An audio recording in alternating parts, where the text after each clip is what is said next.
Shut up and sit down.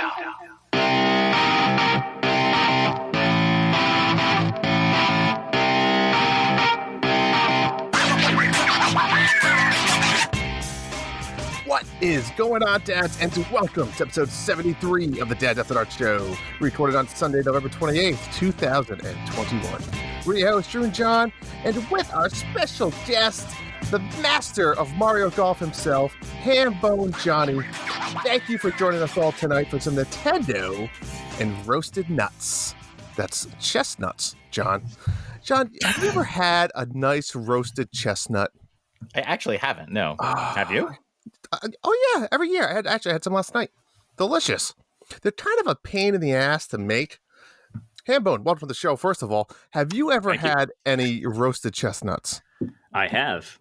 Yeah, my parents used to make them all the time on our wood burning stove. Yeah. Now you gotta get them.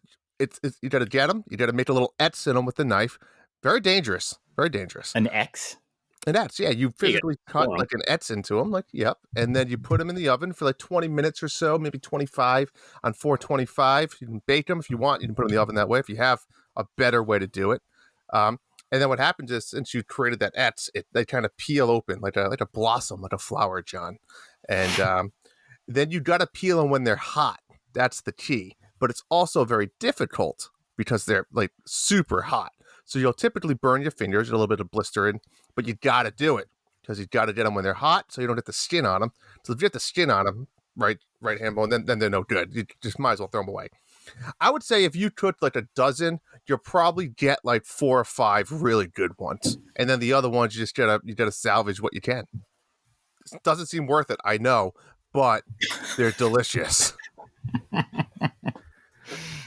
I didn't even know it was really like a thing. It always, when I hear the song "Chestnuts Roasting," open fire, I just assumed that's something people did a long time ago, like figs. Like people used to eat figs for dessert.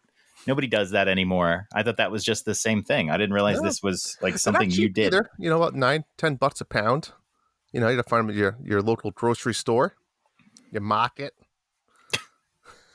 Just a John. What have you been up to? What's new? I don't even know anymore with you. Yeah, wrapping up a nice little 4-day Thanksgiving break. I got a promotion at work on Wednesday. Congratulations. Yeah, my first promotion. I became a senior software engineer when I was 23, I think. It took me a couple years to go from junior to senior. That was with my first job change. And then it took me 22 more years to move up to principal software developer. And I have now made it, mostly because I didn't want to. Usually a principal software developer, I mean, it doesn't like code all day. They actually read and research, and they code part-time. But I just realized at work they wanted a principal developer. They asked me if I wanted to do it. I said, nah, I'm not sure. But then I realized that if we hired a principal developer, my job would be different because I've been doing a lot of that work already.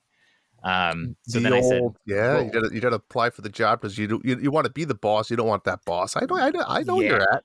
Yeah. Well, and we actually interviewed a guy to be the principal developer. And then afterwards I was talking to my boss and he's like saying, are you okay with being mentored? And I'm like, what? Like, are you kidding me? Like, wait, what's going on here? So and I was like, no. I want to be the principal. Screw this. So yeah, I'm a big boy now. Good. How about you guys? Yeah, what about you? What's new? Yeah, 4-day weekend as well. Sort of living the life here. Raking a lot of leaves, the classic New England thing. So I've got that going on. Yep, fuck that. Saw family, eat some good food, playing some games. Can't really complain. Anybody get any good Black Friday specials? Is that still a thing? Not really. I did. I got Diablo 2 for $30. Did you start it yet? No, it'll probably be a little while, but good. Prepare yourself for disappointment. But it'll be fun. It'll be a fun disappointment. You said you're going to play with me, so I'm going to drag you down. The Necromancer Drewmaster Flets will return. I bought Monster Hunter Rise. I'm so excited. You're going to have to play with. It's funny because now you have a game, right, Monster Hunter, that you're like level 100, whatever you are, 100 hours in. 144. Exactly. I'm going to need your help. Oh, and then you're going to have Diablo 2 that you're going to need my help. Will I? I could probably figure that out without you, Drew. All right, well. But I will happily accept your friendship. Well, my friendship is always there. My wife bought this new toaster oven / air fryer thing. I was kind of against it at first, but it's pretty fucking amazing. I'm not going to lie. You put in, it's too smart. It's like, it asks you questions, and it's like, what are you doing? I'm like, I want to toast a bagel. It's like, okay, put it on rack 3. I was like, okay, how many slices are you having? I'm having 2 slices. Okay, how burnt or toasted would you like your bagel on 1 to 6? I'm like, fuck, what? I don't know, 4. And it's like, please insert here. And then it's like, it will be done in 5 minutes. And I'm like, this thing's fucking amazing. And it's like the perfect toast. But so yeah, she got that. That was pretty cool, I guess. But that's about it. Nice. I want an air fryer. I want to try it with like fries or whatever. Yeah, we made apple pie in the air fryer this weekend. It was amazing, actually. That sounds just my wife and I that like to eat the apple pie, so she made little tiny portions. It was perfect. That does sound. See, I put the chestnuts in the air fryer. Oh, there you go. How long do the chestnuts go in for? About 22 minutes. 22 minutes? All right. You do a cooking show. I doubt that. We got a question. I want to throw this question out there. Mecha Dragon 101 is asking a question. I think he's in the process of like getting a new phone. There was like a huge discussion in the Discord over it. I did see that. Yeah. And so he was asking why he should get an Apple phone. But I guess quick question for you guys, like what smartphones do you guys use? I have Apple. The Apple iPhone. I have the yellow one. What was the one with the name of the colors? 11 maybe? There's different models that had it. But yeah, maybe the yellow. It is hard to keep track. I used to keep track. I still have the XR. So I think 2 or 3 years old at this point. I think that's what I have. Yeah, I've got the red one. Yeah, same thing. I have the XR. That's it. Thanks. I love the red models of the iPhone. They're the best. I think the last generation, the red looked more like a kind of a pinkish coral, but now on the new phones, it looks red again. So, yeah. All right. So 3 of us have iPhones. So I guess that sort of decides it for Mecha Dragon. That's it.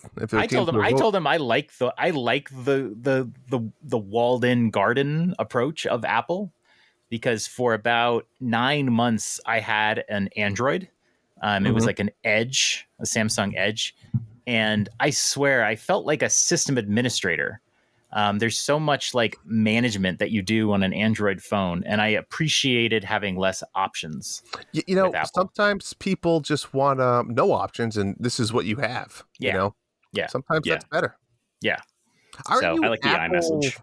Yeah. Yes. The iMessage is where it's at. Oh my God, I like to hit like on the message. Yeah. And if I'm in there with the Android user, I don't want to see liked so-and-so message. Like, exactly. Get out of here with that. I mean, there's nothing worse than texting your buddy and getting the green text. Like, that's the worst. You don't want that. You want the blue. Yeah, you just all day. You get rid of those friends. Like, that's how you figure it out. You're just like, we can't be friends anymore. Yeah. I can't. Yeah. Anyways, John, why don't you give us a monthly mayhem update? Yes. So Monthly Mayhem is still in progress. We're on round 2 of our tennis tournament. Mm-hmm. Drew and I had a second round matchup today. I had destroyed Bob Cousy in round 1, and Drew got obliterated by Chris? Informant. Like, I think I won like 2 serves. Yeah. Like, it was bad. So going into today, I'm like, I got this, man. I don't even have to practice. I didn't even play since last time. And Drew whooped my ass today. Whooped it. I'll tell you what, Daisy was looking mighty fine, too, while she did it. That's right. You had to use Daisy. I had to use Peach. It was one of those matchups. So, but yeah, we're in the middle of round 2. That's been going pretty good. And then we also have the option to play Gunstar Heroes, which I think you and Jesse have been doing. Yeah, I'll talk about that in a little bit. Yeah. If you missed out on the tennis tournament, go ahead and just jump in on Gunstar Heroes. And I got my Sega Genesis controller in the mail a few days ago, so I am ready to try some Genesis games. Yes. And if you don't know the official point system and rules, just head over to the Discord. But essentially, if you boot up Gunstar and just play it and lose, you get a point. So you get a point. Just do it. Right. Maybe you win. Just do it. All right. So Hambone is our guest today. And we have some questions lined up for him. We do.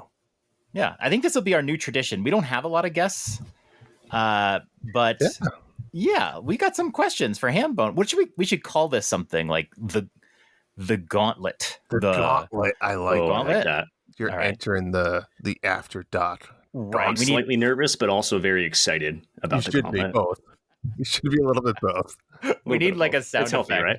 We need that. How about like you need to find the old school gauntlet sound effect, like Gauntlet Legends. I never played Gauntlet Legends. Oh, who are you? Well, we've talked about this a million times. But you got to find the original NES clip for the Gauntlet. Okay, why don't you just like voice it? Can you voice it?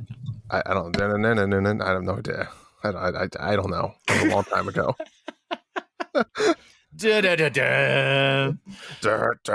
All right, it's time to grill Hambone. Hambone, we want to know more about you, Hambone. So we've got some questions lined up for you. They are all very sensible, reasonable questions. Okay. Drew, why don't you throw them at him? Let me do it. Let me do this. First one here. Let's start off a little easy. What was your favorite video game as a kid and now as an adult? Oh, that is a good question. Definitely right now as an adult, I'd say Chrono Trigger is my all-time favorite. As a kid, probably Bayou Billy. Barbie. Definitely not either of those. Probably Super Mario World. All right, that's a good. I played the mess out of that one. That's a good one. I'm going to keep going. These are kind of rapid fire, but not really. If you could only play one game for the rest of your life, what would it be? Ooh, Hades. Oh, really? That's a good one. Why not? You said rapid fire. I mean, I have 5 seconds to think. All right. Do you think you would finish Hades if you had the rest of your life? Every achievement? Yeah. Oh, yeah, definitely. Yeah. I think so too.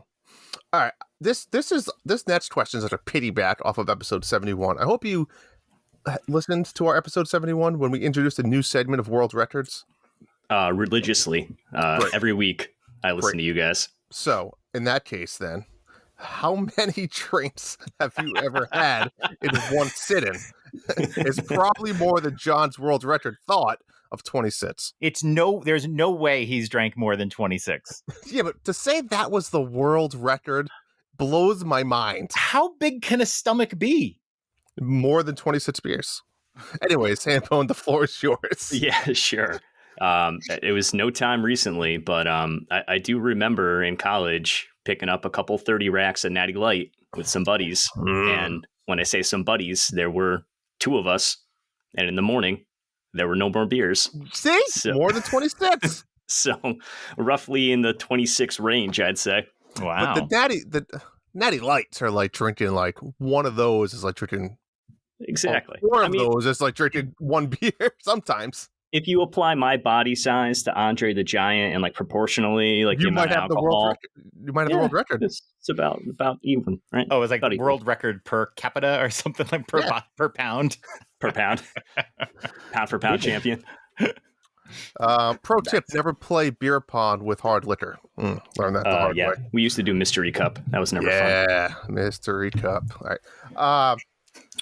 Good at any sports, Hambone? Sports. Like real sports, not real sports, not video game sports. Hambone, interestingly enough, is a term for 4 bowling strikes in a row, which is where Hambone comes from. Yeah. Is it? I thought it was called the 4-bagger. No, it is. It has multiple names. And how much better is Hambone than turkey? Yeah, I mean, it's a 4 regional, in a row right? versus 3 in a row. Regional. Maybe it's a regional. So wait a minute. We've got to rewind here. Are you a professional bowler that we don't know about? I played in college. What's your high? Have you got? Oh man, what's your highest score? Don't tell me you've gotten a 300. I haven't gotten to 300. I've gotten a bunch of 298s and 299s though. That's like licking your sister's asshole. That's sots, right? I mean, that you're that close. I don't know if I would make that direct comparison, but I wouldn't either. But I mean, if that's how you're looking at it, I'll just go with it. It's your show, man. Now wait, if you get a 298, that means you missed the last roll, right? It is. That's the only way. 12 strikes and then an 8, right? It's 11 strikes and then an 8 or a 9. Yeah. Like your arms are shaking and you're sweating and you roll an 8. Yeah, and then you walk back. That's a pretty good walk achievement. Of shame. That's a it's shame, but you did a 298. So I don't know how much shame it is, but it's basically it's slightly less shame than licking your sister's asshole. Okay, I agree. Depends who your sister is. I don't want to talk about this anymore. Well, you will be in a few questions. Hambone, next question. You gotta be honest. Be honest. Honesty is what the Dad After Dark does, okay? We bring out the best in everybody, including ourselves. Obviously. Do you watch Hot Tub Girls at Twitch? I've seen Hot Tub Girls on Twitch, yes. Have you watched Amorith do Just Dance this afternoon in her bra? I have not, but I've seen highlights from somebody I know. John sent me a quick link there, and I was quickly on that upstairs alone. I was watching it for the dancing, you guys. Sure. Nick said we should invite her onto the show. I mean, like... Oh, you think she'd answer us? We'd have to sub to her or something first. I would be terrified. I wouldn't. I'd ask her these same exact questions that we ever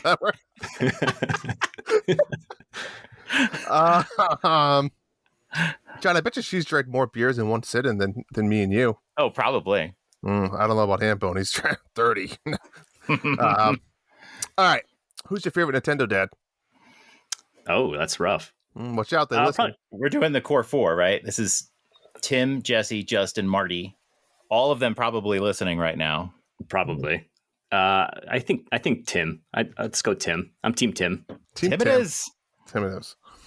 All right. This next question might be the most difficult question you've ever received in your entire life. No. Are you ready for this? Would you rather corkscrew 69 Anna Kendrick or have your best friend videotape you getting a hole-in-one, like a real hole-in-one on a real golf course? So you have it on tape recorded. This is the easiest question. I don't think it is, to be honest. How do you not go corkscrew? Because who's going to believe you? It's Anna I don't care Kendrick. if anyone believes me. It's about the experience, man. Nobody has to fucking believe it. You did it. Experience means What? practical contact with an Whoa. All right, so you're going with the corkscrew. Good answer. Yeah, you got to go corkscrew, I guess. Hold on, Drew. Yeah. What's your answer to this? Yeah, I have to go corkscrew. It's Okay. not really. Come on. I've actually gotten 3 hole-in-one, so I don't need any more. Is it recorded? I don't believe No, you. it's not. That's the point. And you don't have to believe me when I tell you I corkscrew Anna Kendrick either. No, definitely not. Last question here for you. If I were to give you $10,000 right now, cash, and your wife doesn't know about it, what would you buy or what would you do? Give it to Anna Kendrick. $10,000. Yeah. That's a lot of Amaranth subs right there. Maybe she'll corkscrew you. Yeah, maybe. I probably would buy one of those. Have you guys seen the one wheels? The automated like skateboard thing. It has one wheel in the middle. Nope. Yeah. I probably would bust my ass on it, but I probably would buy like the $2,000 model and just start cruising around my neighborhood. And then the rest, the other 10 or 8, $1 bills, like healthcare bills. Healthcare bills. Yeah. For the skateboard. I mean, he's gonna need it. Yeah, exactly. Yeah, set some aside for that. Put that sucker in yeah, I don't know. I probably would. I know everybody can't see this, but remodel the basement / kitchen / playroom area that I have down here. Nice. And make it a little bit better, more conducive to gaming and that kind of stuff. I like it. So skateboarding, gaming. Yeah, tell the wife you found the money on the side of the road. All right. Well, Fell off a truck. You made it out of the gauntlet, as one may say. A few bruises, but A few bruises, but you survived it. John, what do you say we start the show? I guess. Yeah. Let's just get right into what we've been playing.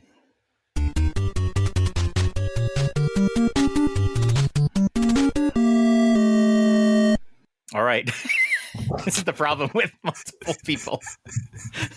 Hambone, since you are our guest, what have you been playing? Oh, I thought the guests go last, remember? Guests should go last. We did that with Kevin, right? That says it was just Kevin. I know. yeah, We'll let I'll go him. last. It's Hambone, fine. the floor is yours. The floor is yours. All right. Thank you. So I've been playing Mario Party Superstars. Having a great time with that game. I actually had a friend over earlier this weekend.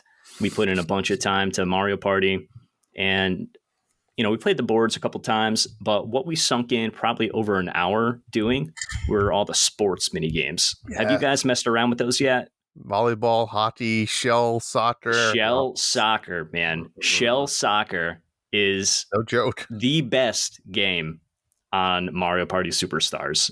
The best. It's fun. It's like a minute long or whatever, and you're trying to score 7, and it's 2v2, and there's 7 Goombas on each end, and you're trying to get to 7 first.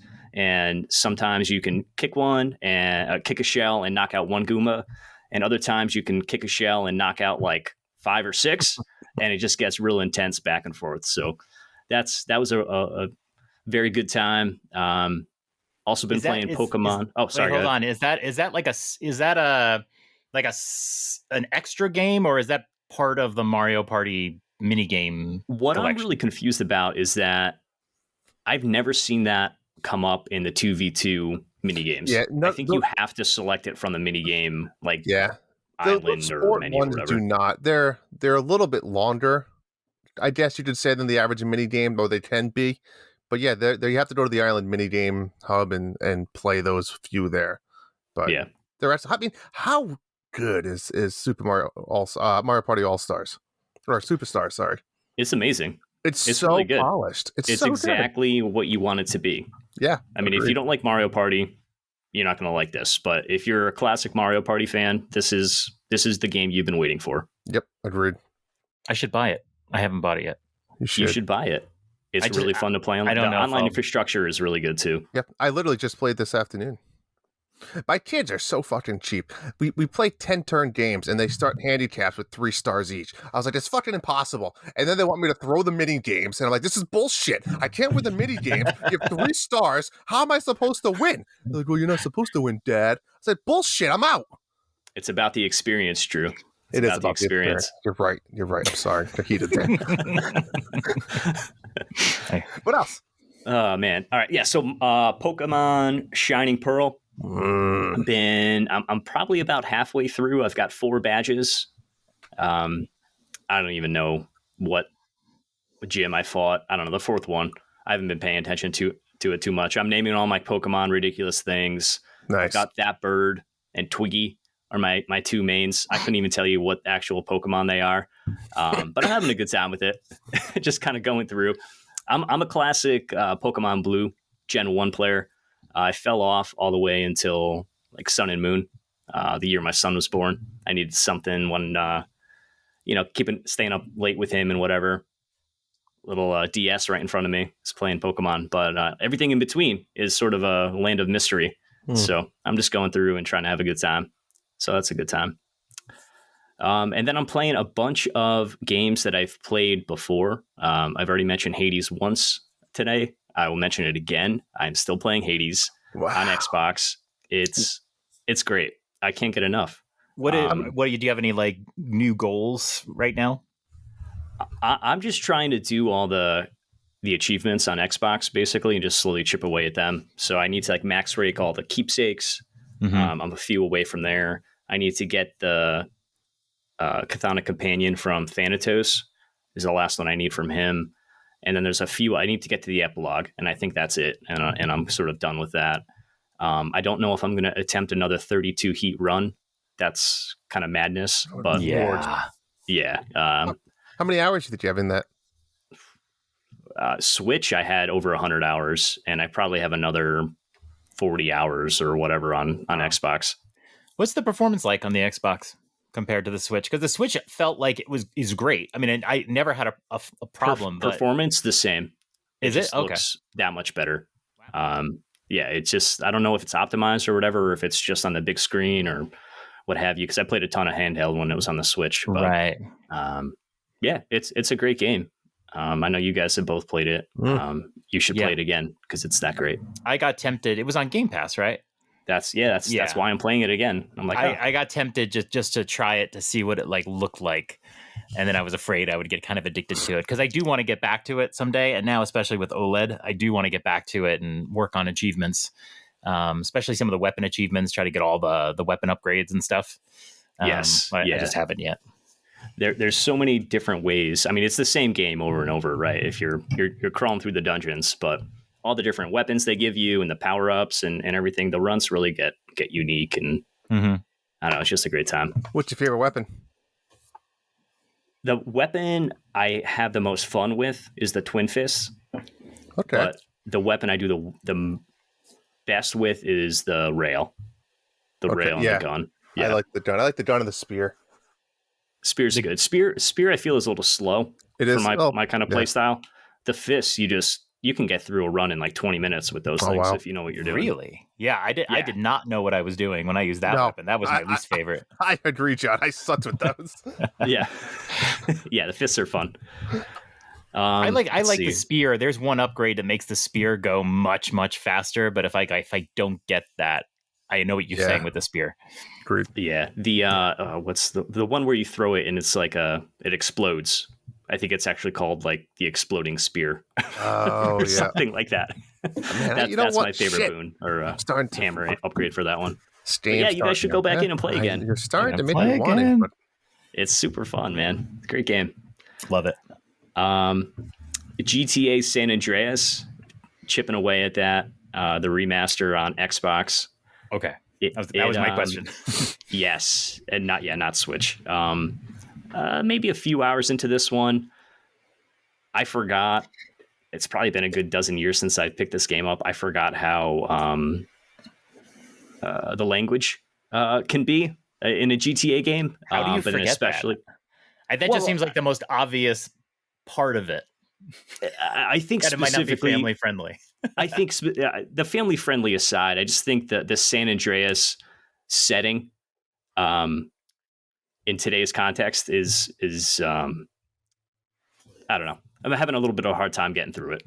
I think I've heard similar from Nick over at Game Pass News in terms of his experience. Is sort of my experience as well. Like it hasn't aged well. Like it's just insensitive. The humor of the past. Yeah. That kind of thing. So is it it's still buggy on Xbox. It doesn't have the performance issues of the Switch, but it's still like, what would you say? Like, has the bugginess been more funny or the bugginess been annoying? Like, what has your experience been with that? It's funny. I might try this. It's funny. I've had no problems playing the game. Like no glitches or anything like that have prevented me from doing any sort of missions or any of that kind of stuff. So it's kind of funny.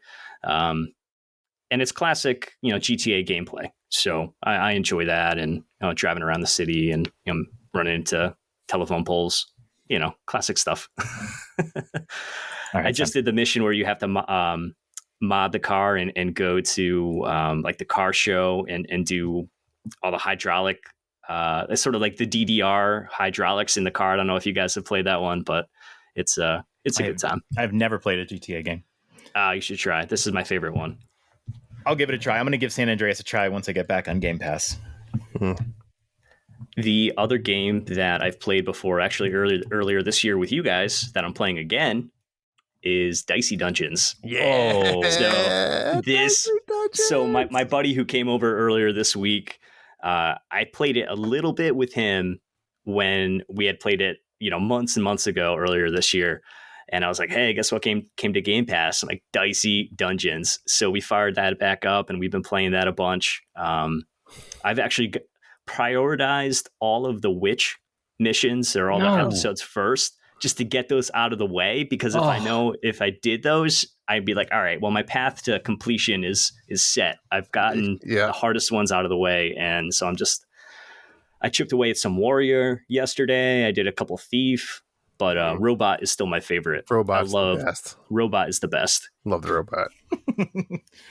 I remember the witch being the absolute worst. I think like the fourth mission or something was nearly impossible. And I can't even remember how the witch worked. So I know that my brain has just eradicated the memory right out of it. And I cheated. The witch is the hardest. Oh, I definitely cheated too. Xbox lets you do that.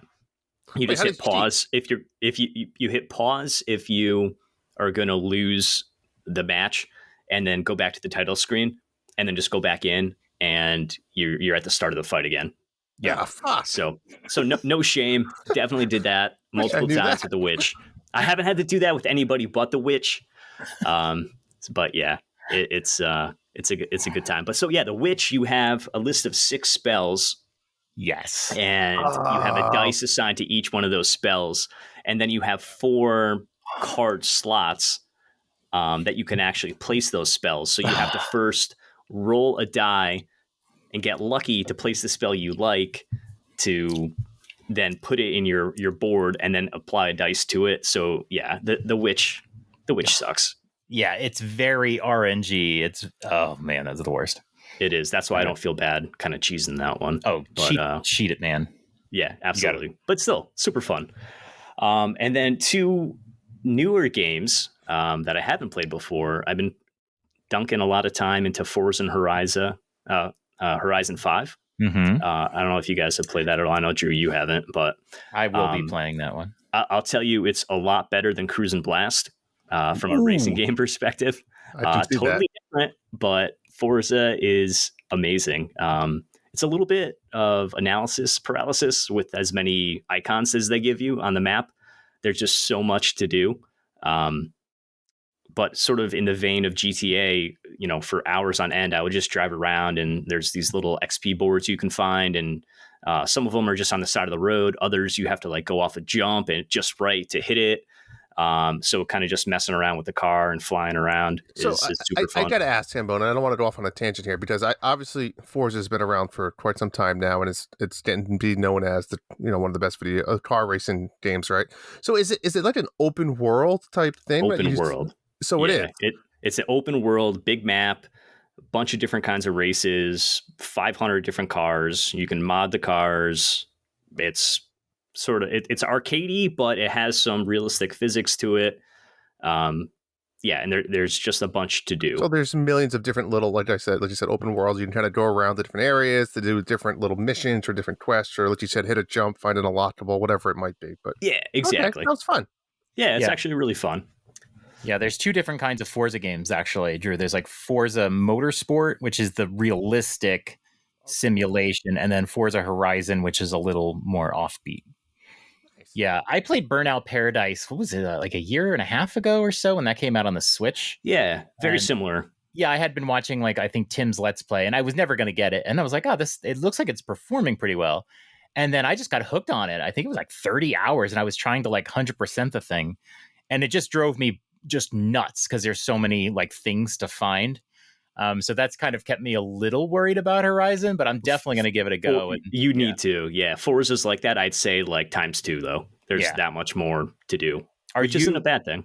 Are you looking to like 100% it? Or are you just going to have some fun with it? And I'm just going to have some fun with it. I'll probably 100% all the boards and like those collectibles, but there's like so many cars to find, and a lot of it's RNG.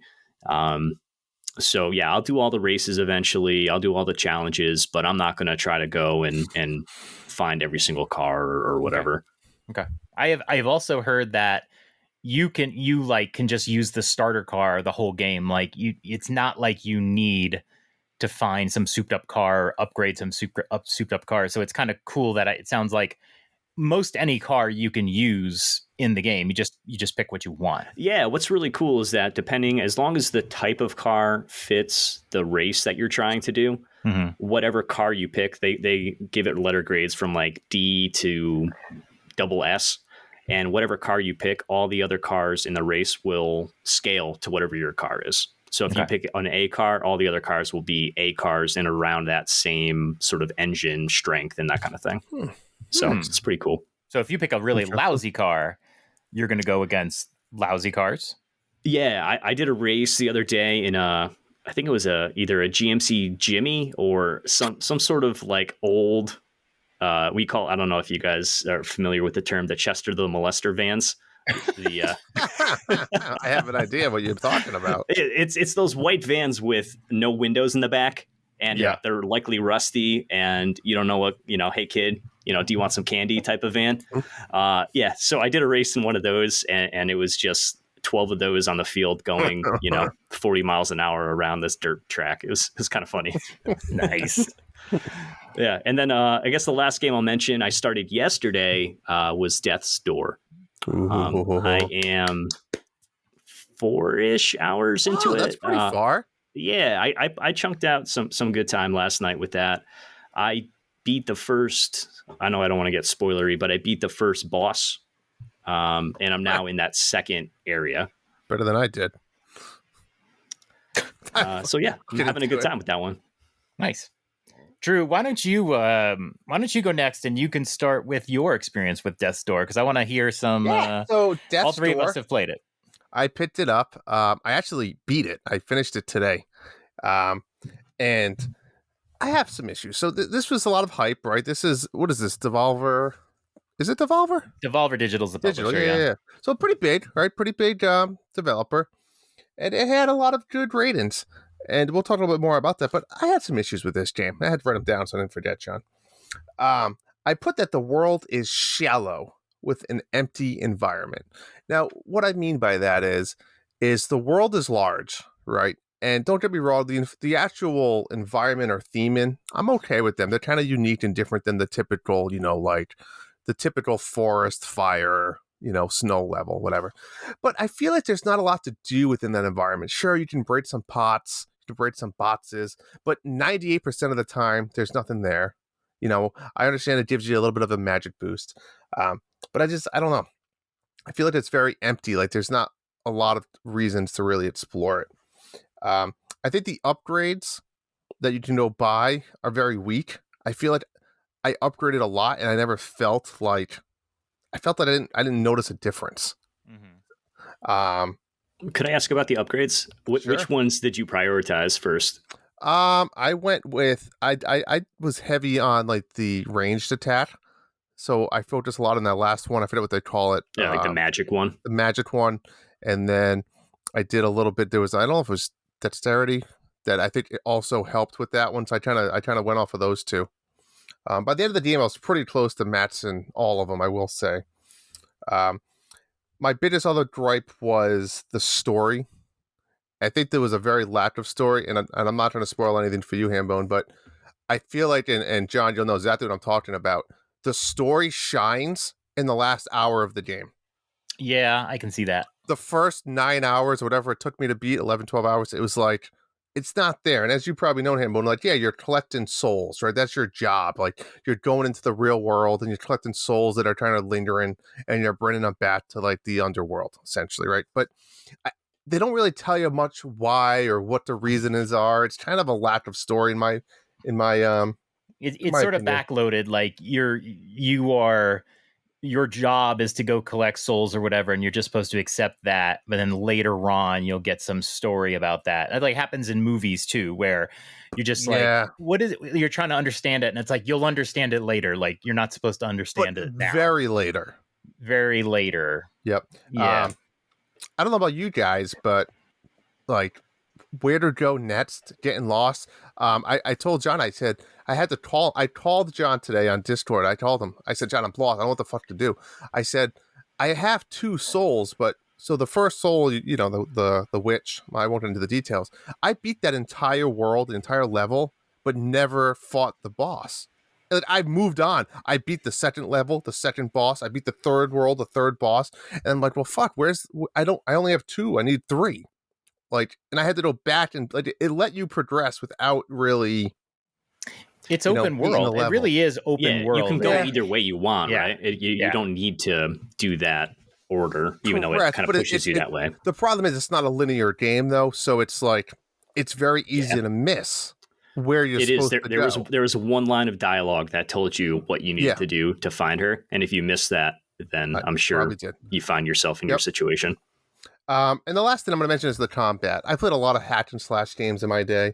And I don't know, the combat for me, I don't think it was that great. I thought it was a weird concept that to refill your ammo, you essentially had to go hit somebody with your sword. And then there was some battles that were a little unfair. I thought if it's just the way the structure of the boss or the enemy was, you kind of had to go hit it a few times and then kite and shoot some missiles and get back in there and hit it and kite. I don't know. I just thought it was a weird hack and slash concept. I mean, overall, I will say the game grew on me. There was some interesting level designs, but overall, I don't know. I don't think it was anything special in my eyes. Yeah. The combat, was it similar for you? Because I felt it was very similar to Mana Spark. Did you get any Mana Spark vibes with that? A little bit with. I can't believe you just asked that question, Hambone. I'm like, I fucking love that he just asked that. I know question. I know. I actually hated Mana Spark, to be honest with you. a little. Just to be completely transparent. Although it felt some similarities. I don't know. I think it's a little bit different because Mana Spark wasn't isometric like that, was it? I don't think it was. You had a different angle on it. Yeah. And I think that did play into a little bit. I know Jesse had that problem, right, with the isometric view and trying to shoot diagonally and stuff. But a little bit like Metaspark, like that sense. I can see what you're saying. I guess my brain didn't go to that, but I could see the resemblance there. I actually liked the battling in the game. See, to me, it's an open world game, and I totally understand. It didn't have a map of any kind. I thought the whole door concept where you have this hub world, like when you first start the game, you start seeing these random doors. I remember like the first hour of the game being like, where the fuck am I going? Like you go through a door, you fight a boss eventually, and then you go through another door and you're in a different place and you're like, where am I? Like I always want to know where I am in the world. And it was very disorienting. And it took probably a couple hours before I realized, oh, this dark corporate place is a hub world, but the doors are just so weirdly distributed and randomly distributed. I found it disorienting, and I felt uncomfortable not having a map, especially when I had to backtrack. But I did love the battling, and I actually really loved getting lost because eventually I'd get lost. I'd find a new path. I'd find an item. You'd find a seed or a save point or something. And I guess I got kind of lucky in that I kept finding things throughout the game. I didn't ever get really lost. And so I really did enjoy the game, but I also agree there's, it's a game of the year contender, but it's definitely not at all game of the year. I agree. And I mean, when I beat the game, I had all the weapons found. I was 83%. So I did a lot. I did. It's definitely also the Metroidvania style where you do have to go back to get a lot of stuff, right? Because you need, I'm sure you've already seen in Hambone where like there's a wall that looks like you need a bomb to blow up or you need something to blow it up. You see that in the first world. So like, I know I'm gonna have to come back here eventually. I must get a new weapon of some sort. And you all know me, I'm not a big fan of those style of games. I want to play through a level or world and put it behind me. I don't want to have to backtrack. But I don't know. Like I said, it did grow on me. I would say my recommendation, definitely finish it.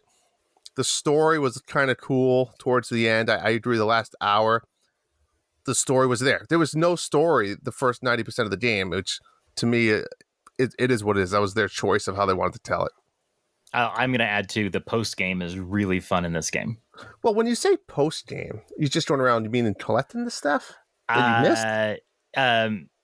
Post game, I won't give away too much.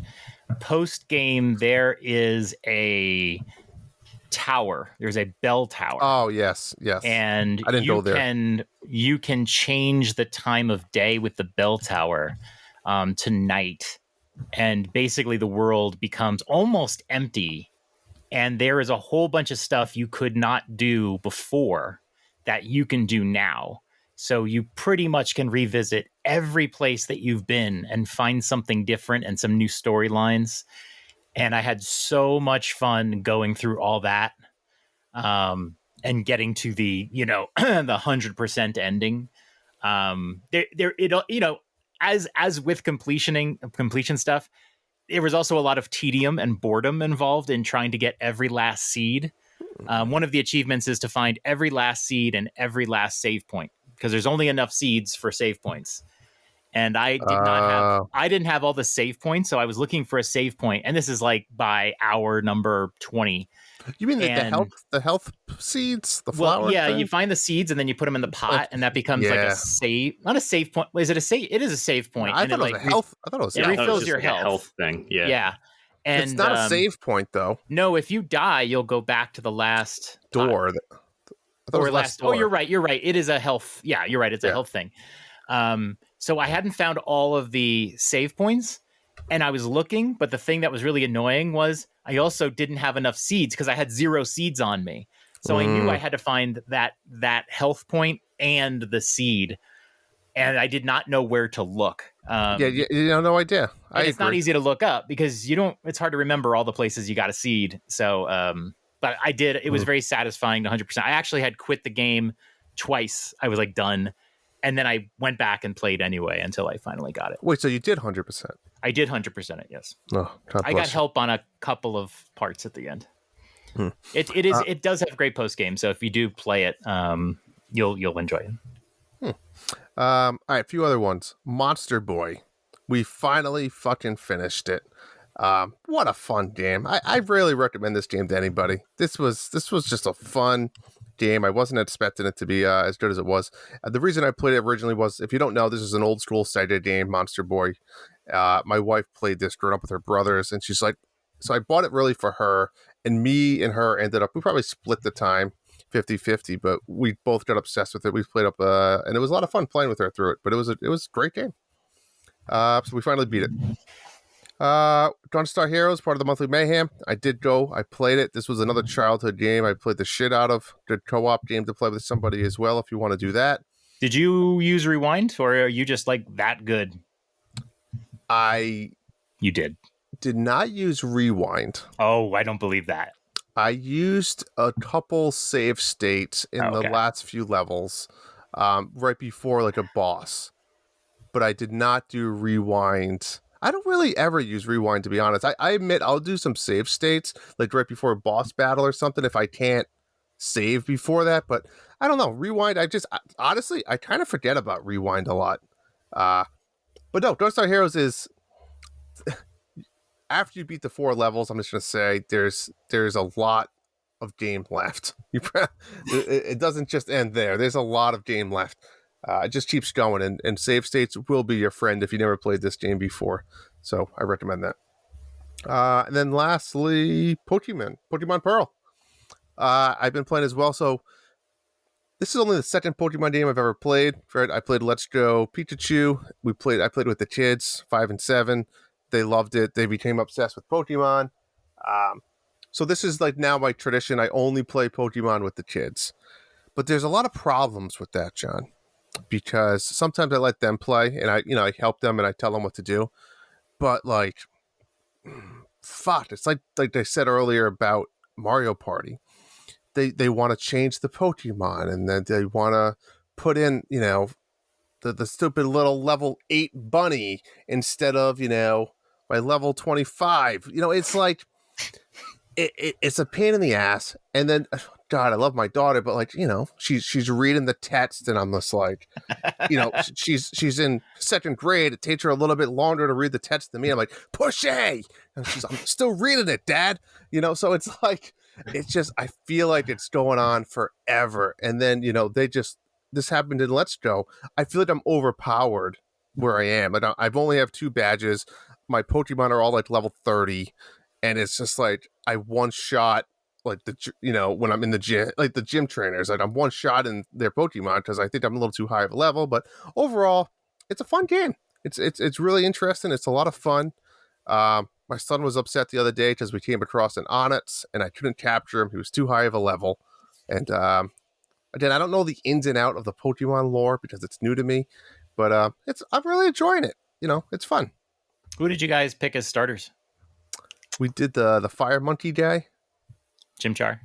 Chimchar, yeah. What'd you do, Hambo? The twig head. Oh, okay. Whatever his name is. Turtwig. Tortwig. And I did Piplup, so we did all three different. Nice.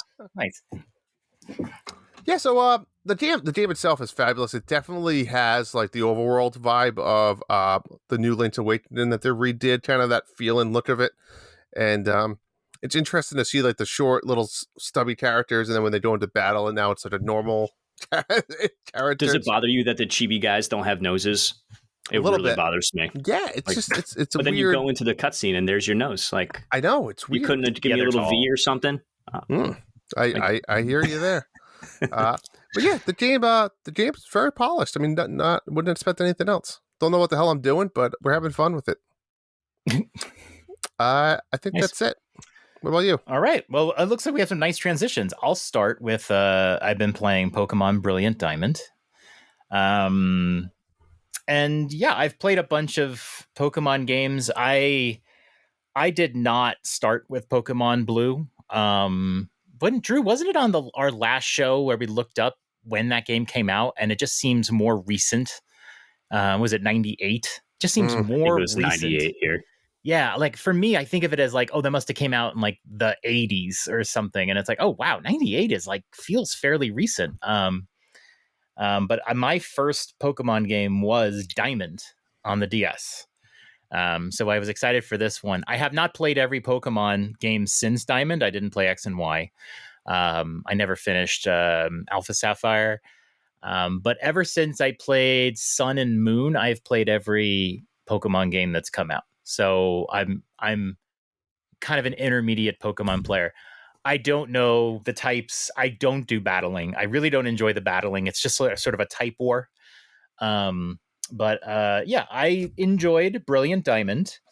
Very pretty. I love the chibi style. One thing I did not like, and I don't know if you guys have noticed this, movement is kind of janky. The game was originally a 2D game. So it's basically up, down, left, right. So there's no like rubbing of corners. But in this game, when you're going through some tight spaces and you kind of like rub the corner, usually 3D games will like slide you. They kind of like a little bit of lube around the corners and you just kind of slide in. This game, you get kind of stuck. And I feel like that's kind of buggy. I feel like they should patch that or fix that. It's really annoying. That's been the biggest thing I've noticed there. But I've enjoyed the game. It is loaded. Like, every house you walk in, they're giving you stuff. Just constant like onslaught of being given things. There's so much advancement, and I kind of love that. I always feel like I need to talk to everybody because, I mean, I missed one person in the game, some old guy, and like he gives you moo, and it's like, man, you have to talk to everybody in this game. But I like that. It's just constant progression. In the recent Pokemon games, too, I've also tried to complete my Pokedex, just sort of the local Pokedex for the game. And I've enjoyed doing that. So usually towards the end of the game or after I roll credits, I will take out an army of like a couple of really good Pokemon, usually like my starter and my legendary. And then I just carry along like 4 shitty Pokemon who I'm just leveling up to try to get them to evolve so I can get their next forms. I was trying to do that in this game, too. And there's an underworld. Is it the underground? Underground. Yeah. In this game, if you go to the underground, there's like above world Pokemon. So it's kind of Let's Go style. Yeah. You still battle them, but you see them. And so if you see a Pokemon you need, you can run into them. So I had been doing that. I got up to about 70 Pokemon that I either captured or evolved. But I noticed that some of the Pokemon that I was getting weren't on my Pokedex. And it turns out They are on the national Pokedex, which only unlocks when you complete the local Pokedex, which is a common thing to have happen in Pokemon games. But I was like, oh my God, I'm trying to capture this Pokemon and it's not even like going towards my local Pokedex. No fuck. Now you've lost me. Yeah. And it turns out that capturing every Pokemon or evolving them doesn't really matter. You just need to see them. So if you fight a trainer that has a Turtwig, for example, that he goes into your Pokedex.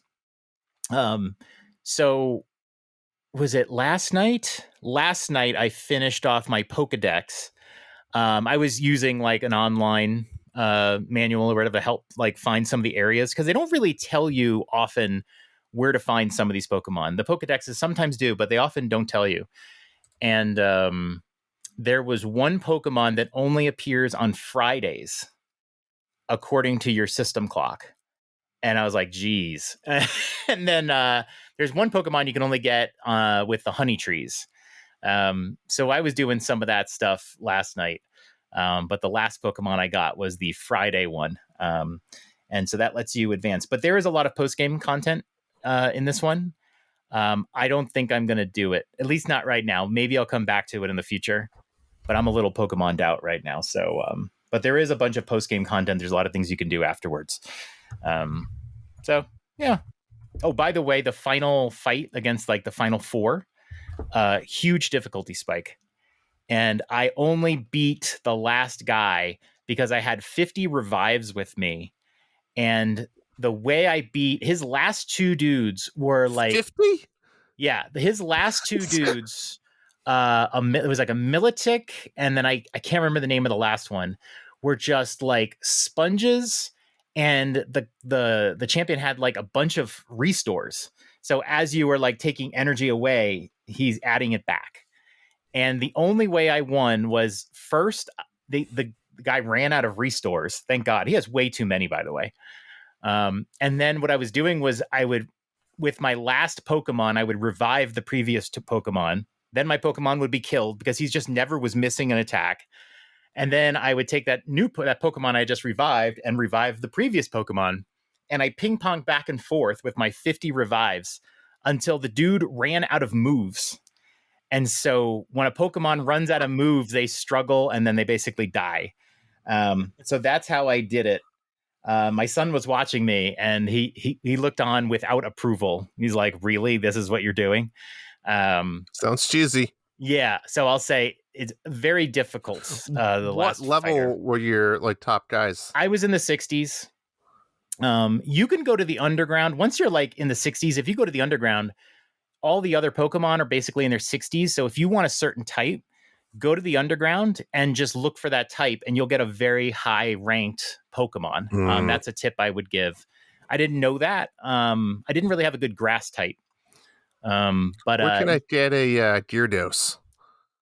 Gyarados? Yeah. I don't think I saw those in the underground, but the underground's a big place and I didn't see all of it. You just have to get a Magikarp and put them in your party and just leave them there. Try to find a Magikarp.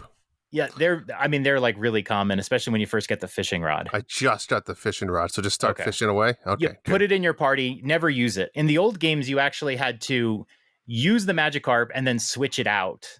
Yeah. And but now with XP, with the experience share, you just leave them in your party and they'll eventually become Gyarados. Oh, that's the one. That's what I need. Yeah. So I think I played 26 hours of Pokemon. I'm really sick of it.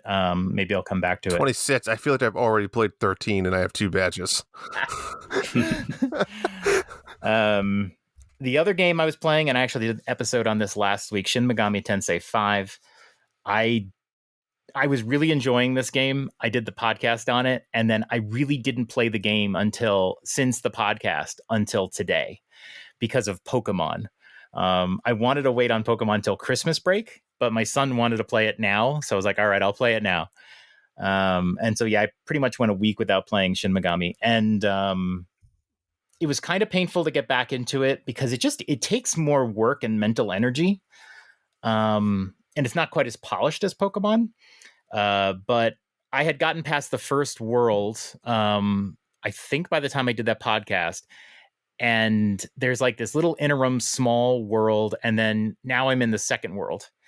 And as soon as I got to the second world and realized, oh, okay, I'm back in the familiar gameplay after like an hour in this kind of weird interim world, I was like psyched and ready. So I'm like ready to get back into Shin Megami. It's not the most polished game in the world, but there's something quite addicting about you're in this large area. There's all these little hidden things to find. There's these little guys you have to find to get glory points so that you can upgrade your main guy. And then you want to capture demons that you don't have so you can mix them. You can like combine them to make other demons. It's just sort of this addicting gameplay that multiple times I've said to myself, why am I still playing this game? But like, here I am and I'm just enjoying it. So I hope to get to the end of it. So I'm going to keep playing that. The main game I've been playing this week is Red Dead Redemption 2. I had this on my wish list for a long ass time. I had let my Game Pass lapse in October so that I can play owned games. So I wasn't wasting my $10 a month, Drew. Yep, not free.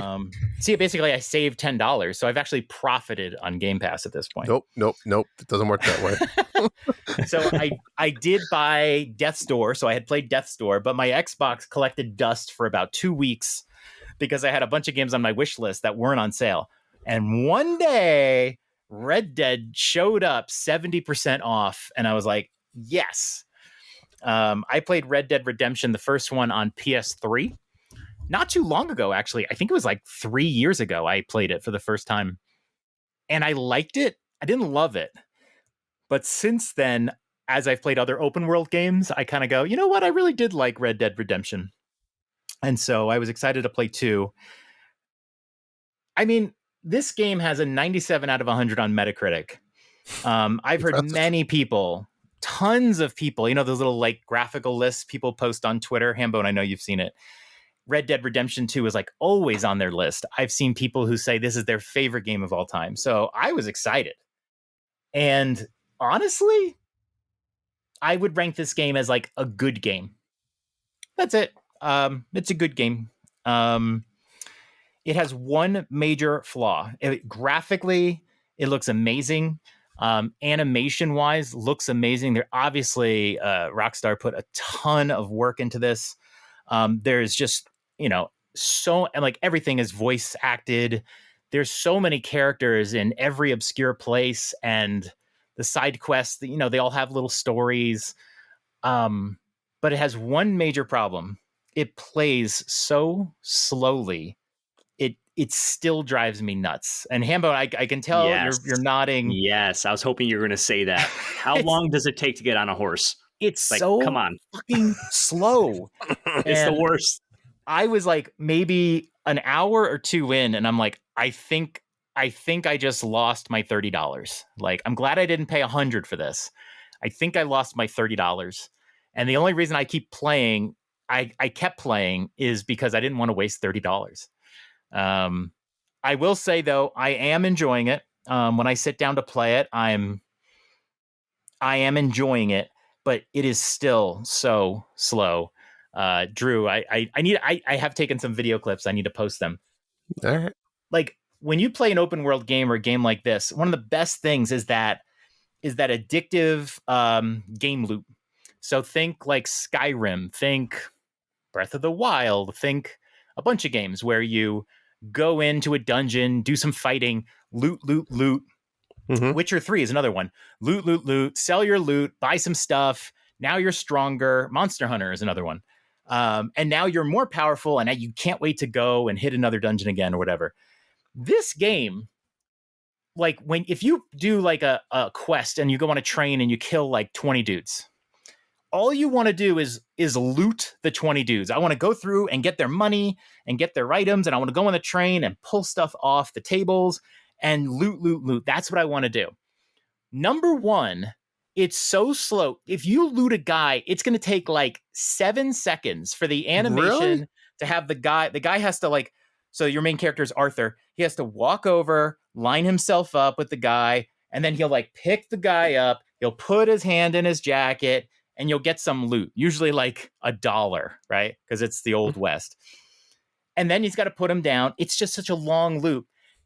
And not only that, and I don't know why they do this, the other characters, the other NPCs in the game are constantly rushing you. So you just killed 20 guys, and now you're like, here we go, let's get some loot.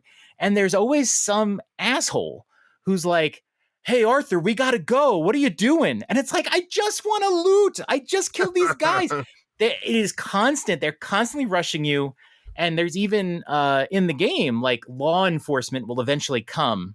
So if you don't like leave the scene in a decent amount of time, law enforcement will come and they'll start shooting at you, and then you'll be wanted. And it's like you're taking away the one piece of joy that I get from these games is looting. It's so slow. The other complaint I do have about it is a lot of the quests, especially in chapter 2, like have nothing to do with any overarching storyline. It's just some random like robbery you need to do, or some other quest you have to drive somebody somewhere. And then like it feels like every like 4 hours, there's some important story sequence or quest that advances the story. And so it doesn't feel great. Whereas the original Red Dead Redemption, I felt like there was more story, and the quests there were extra quests, but it just felt like there was more continuous storylines in the first game. And this game, maybe not so much. I think it's way more focused, right? The first game kind of stayed on that mainline path a little bit more. Yes. Yeah. And it's just, God, if this game just played a little faster. Arthur walks so goddamn slow. It is... I'm always holding down the A button to walk faster. Just always. I don't know why they did it that way.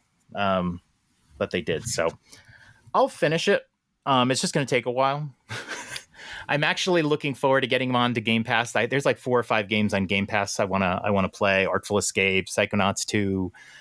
There's like a bunch of games. I want to play Forza. It Takes Two. So there's a bunch of games right now on Game Pass I'm excited for.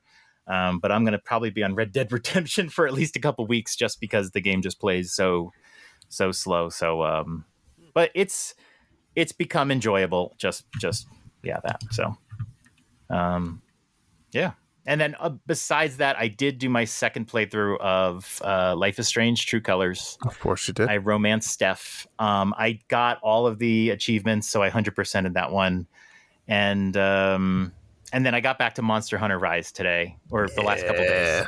I got the Sonic costumes for my little characters, and so now I'm back out of that one again. Until you need me, I'm here for you, Drew. I always need you, John. Yeah. That's it. I got to pull an audible. I played another game I forgot to mention. I'll be really quick with it. I had the opportunity to do my first ever review, John. That's right. Video game review of a game. I don't. Do you know. remember the name of it? Why you gonna put me on the spot? Poker club. We'll edit it. We'll edit the name in later. Nah, you don't have to. Poker club. Let's go with it. Nintendo dads were generous enough to ask me to do a review. I apparently said yes because I don't know why. Why wouldn't I want to play a Texas Hold'em game? I mean, fuck. And I played it. It was fun. It was a poker game. It was. It had some really good online features that I wish, like, if a bunch of us, had that game. I mean, I would never encourage them to go spend. I think it was $22. But if it was something that we all had, we could all just, hey, Friday night, Saturday night, let's play some poker. We could all set our own limits and stuff. That'd be a lot of fun. But the game does a good job for a poker game. There's a lot of story mode. There's like little missions and achievements that you need to do throughout the game. It does have a lot of online play that you can enter, like a random tournament to play with randoms. They have like qualifying tournament times, like, tonight at 7 p.m. we're playing, I think it was called like the festival, the fall festival or something like that. It was like a Thanksgiving type tournament. So it does a great job. There's a million customizable features you could do as well. But it's a good poker game. Like I said, but at the end of the day, it's a poker game. It is what it is. It's definitely a little slow moving, to your point earlier, where, if you fold in a hand, you can't just skip it. You have to watch everybody else, bet and raise and call and check. So it's like, you almost want to play every hand just because you don't feel like sitting there watching the computer or AI or it's like, it's kind of ridiculous. So if you had like 3 hands in a row that you wanted to fold, you might legit just be pushing A for, 15 minutes. It's like, sucks. So might as well play and lose. Well, that's what exactly. But that's my point, though. If it was with buddies, like, and it was like you're talking through Discord and you're having a beer or two, but it's a little different. You're having fun and you're chatting and like you're more into it because you want to see which of your friends like won the hand and stuff. But when I'm just playing against people and it's not even real money, it's like I don't really care. I'm not paying attention. It doesn't matter. I would legit, if I had a bunch of buddies, I'd be like, all right, everyone PayPal $25 in the pot and let's just play. And the winner wins the pot. Like, you could do it virtually. It'd be kind of cool. But yeah, Poker Club. I have a review, though. I tried to mimic John's 30-second review. God bless you, John. I could not do it for the life of me. I think I got it down to like 45, 40 seconds, and then the Nintendo dads added their bumpers and whatnot. But I think it ended up being a little over a minute. I loved the review. The thing that I noticed is I think it was because you were talking so fast, your accent really comes out. I mean, it really comes out. I mean, there was a few words I had no idea what you were saying. Oh, it's pretty possible. It's pretty, yeah. Hambone might have understood a little bit, being kind of local. I got you, man. I got you. Yeah, my accent runs deep. I don't know why. I don't really have anyone else in my family that does it as bad as I do. My wife makes fun of me nonstop. But yeah, there's times where it's just like it's there. It's a struggle. But that's it. You guys, anything else? You want to move on? No, I think we have one other game that we did play, but I think we're going to talk about it in a little bit. So yes, we're going to do a top 5 tonight, and let's get to it. Number 5. There we go. All right, the Game Awards. We have nominations. I don't know what you guys think of the Game Awards. I don't know. There's nothing official about it. It's just an award show, but I really love the Game Awards. Not even so much for the awards, but just the announcements. Tons and tons of announcements. I'm really into it. But I do get interested in what the nominations are, mostly because I want game recommendations. So, the nominees came out a little less than a couple weeks ago. And let's talk about some categories. I pulled a few out, and we can talk about any other categories that you might like. But let's start here with the Game of the Year. There's 6 nominees: Deathloop, It Takes Two, Metroid Dread, which I know we all played, Psychonauts 2, Ratchet & Clank Rift Apart, that's the PS5 one, and Resident Evil Village. Hambone, how many of these games have you played? I've played 2 of these, Dread and Psychonauts 2. Okay. What do you think? Like, do you think Metroid Dread takes this category, or what is your inclination here? It's hard to say, really, because I've played less than half of these. Mm-hmm. I personally think Dread is way better than Psychonauts 2. But I can see, one of these other games taking the cake. That's the hard thing I have with these Game Awards, right? It's like, who out there has played all of these? I think it's very few people who have actually done that. Because Deathloop and Ratchet & Clank are PS5 exclusives. Metroid Dread is Switch. And Psychonauts 2 that's not Xbox. Is it? They bought the studio. Okay. So you kind of have all the consoles, I think, if you wanted to play these. But what do you got, Drew? Nothing. Haven't played any of them. That's right. You haven't played Dread. That's right. It's funny because I don't care, John. But it's funny when we talked about Game of the Year. Like, it's so opinionated, right? I mean, how can one person say? I mean, I could say Pine was the best Game of the Year, John, but I won't. But it's just opinion. It's what your style of play is. Right. It just depends what you like. I mean, would I ever say Mario Golf is the best game of the year? No, but for me, it's one of my favorite games. So it's a tough. I don't know. I find it's a tough category when you look at that. Well, our next episode, we're going to be doing games of the year, so you better be ready. But I agree with you. It's a completely subjective. and we've said it before, don't take any of this personally, right? I mean, there was right away people start saying what games got shafted. I've heard Returnal got shafted, just so much. I would say Life is Strange True Colors got shafted, but it doesn't matter. They can only pick 6 games, and there's probably 20 amazingly great games that came out this year. So, over a dozen are going to be shafted. But I will say that It Takes Two took me by surprise because I hadn't even heard of that game. And I watched the trailer and I was like, it's a completely co-op game. You literally can't play it solo. And I immediately went to go put it on my wish list on Xbox and then learned that it's on Game Pass. So yeah, I can't wait to play that one. But that's what I think of the awards is, hey, what are the games I really need to put on my radar here? So that was a surprise, but I'm hoping Metroid Dread wins. I could definitely see it winning. I mean, we don't usually see Nintendo win this category because of the super quadruple A productions that usually end up here. But I'd say Metroid Dread has a chance. I don't know. I've heard, Deathloop got the infamous perfect score from IGN.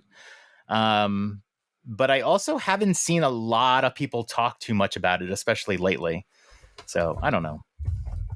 Metroid Dread's going to win. We all agree, except for Drew. I hope so. I don't know. I don't think it does. But I didn't play it. I really I don't have a say. All right. Next category I always find interesting: best RPG, just because a lot of us are play a lot of these games. Cyberpunk 2077, kind of surprisingly, ended up on this list. I feel like it just had to. I guess it's strange. It's like one of those things. It's just with all those bugs. Monster Hunter Rise, Scarlet Nexus, Shin Megami Tensei 5, and Tales of Arise. I don't even know what 2 of these games are. Tales of Arise, I assume. And Scarlet. Ooh, I was hyped on Scarlet Nexus. That was on the Xbox Series X sort of showcase, and I was super excited for it. And since then, I kind of feel like it reminds me of Astral Chain. Yeah, I don't want to play it. Say that. Yeah, I played the first 10 minutes. Yeah, it's on my list to play, but I haven't gotten around to it yet. The first, I think I played 10 to 15 minutes, and it was very much like that. It was on Game Pass, so I just gave it a shot. It's a fine enough game. It just felt like too similar to that. I didn't want to. I mean, Tales of Arise looks exactly the same as that game. They could be the same game. Yeah. Yeah. If I had to pick one, I'm going with Monster Hunter Rise. I have thoroughly enjoyed that game. And it is from every Monster Hunter fan that's played a lot of the previous games, they all say this is the best Monster Hunter game to date. It has a lot of new things that make it almost like, even if you love Monster Hunter Rise, going backwards and playing one of the older games won't be as fun because of some of the extra stuff. I'm kind of excited for maybe I'll start this week. I think I'm gonna. I'm super excited for you too. I definitely would say Shin Megami Tensei 5 should not win this award. There's just a certain lack of polish on that one. But you get the feeling Cyberpunk could win. That would be a huge problem. I could see Monster Hunter taking this one. I do. Mm-hmm. Yeah, I hope so. All right. Best indie game. We've got 12 Minutes, Death's Door, which you wouldn't know listening to this show, Inscription, Kena, Bridge of Spirits, which is bizarre to think that it is an indie game, and Loop Hero. What do you think, Drew? Again, Death's Door? I'm out of the... Best indie game you played all year? No, it's not. I don't know. I don't play enough. I don't play these other games. None of these are Nintendo games or even on Nintendo system. 12 Minutes and Loop Hero will be in the next couple weeks. Loop Hero I will be playing, so I'll be able to tell you between Loop Hero and Death's Door. 12 Minutes I don't really have any interest in. I played 12 Minutes. I didn't really like it.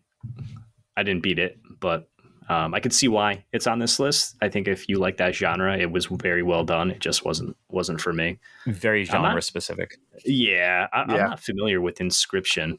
Have you guys played that one? I don't even know what that looks like. Is it like a card game?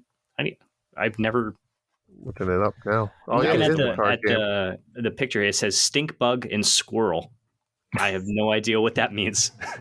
Yeah, it looks like a type of card game. You had me at stink bug. I'll have to check agree. this one out. I'll tell you the art. I'm kind of into the screenshots I'm looking at. I'll have to look into it more. It's probably not for Nintendo at all. Is that on Game Pass? Do you know if that's on Game Pass? I wonder if that would be. It's a horror card game. Not for you, John. Horror card game. Interesting. I have a feeling Kena Bridge of Spirits could win this. I haven't played that one. I don't have too much interest in it, but I think it's only on PlayStation. It looks like a AAA game, so that's why I feel like it could win. I did play 12 Minutes in Death's Door, and between the two of them, I had more fun playing 12 Minutes. But I totally get why a lot of people who did play 12 Minutes also hated it too. Very genre specific, very like you have to like story driven games. As a Life is Strange fan, it was like a natural fit, but I totally get it. And I've heard really good things about Loop Hero. I'm worried about how it will play handheld. It looks like the screen is full of information, and I'm worried handheld will be a little tiny, but yeah. So right now I would say I'm pulling for 12 Minutes here. All right. We have another category, an interesting one, best debut indie, which I assume is the first game from that studio. And we have The Artful Escape, The Forgotten City, Kena Bridge of Spirits. There it is again. Sable and Valheim. Has anyone played any of these? That'd be a no. I have not. Okay. So I did look today. The Artful Escape is published by Annapurna, Sayonara Wild Hearts people, and actually has a star-studded voice cast and looks really interesting. Seems like it has some rhythm game elements, but it looked really fun. Artful Escape, Forgotten City, and Sable are all on Game Pass. So if you have Game Pass, or maybe you're getting Game Pass Cloud, Drew, you can try these games out. Forgotten City is like a first-person type game I wasn't interested in, but Sable has a really interesting art style. I'm going to give Sable and Artful Escape a try. But again, Kena Bridge of Spirits probably is going to win this just because it looks like a AAA game. And then the last category I wanted to go through, best family game. This is always like Nintendo dominated. We got Mario Party Superstars, new Pokemon Snap, which I can't believe came out in the last year. It feels like 5 years ago. Super Mario 3D World and Bowser's Fury, again, feels like forever ago. WarioWare Get It Together, and then It Takes Two is the only non-Nintendo game on this list.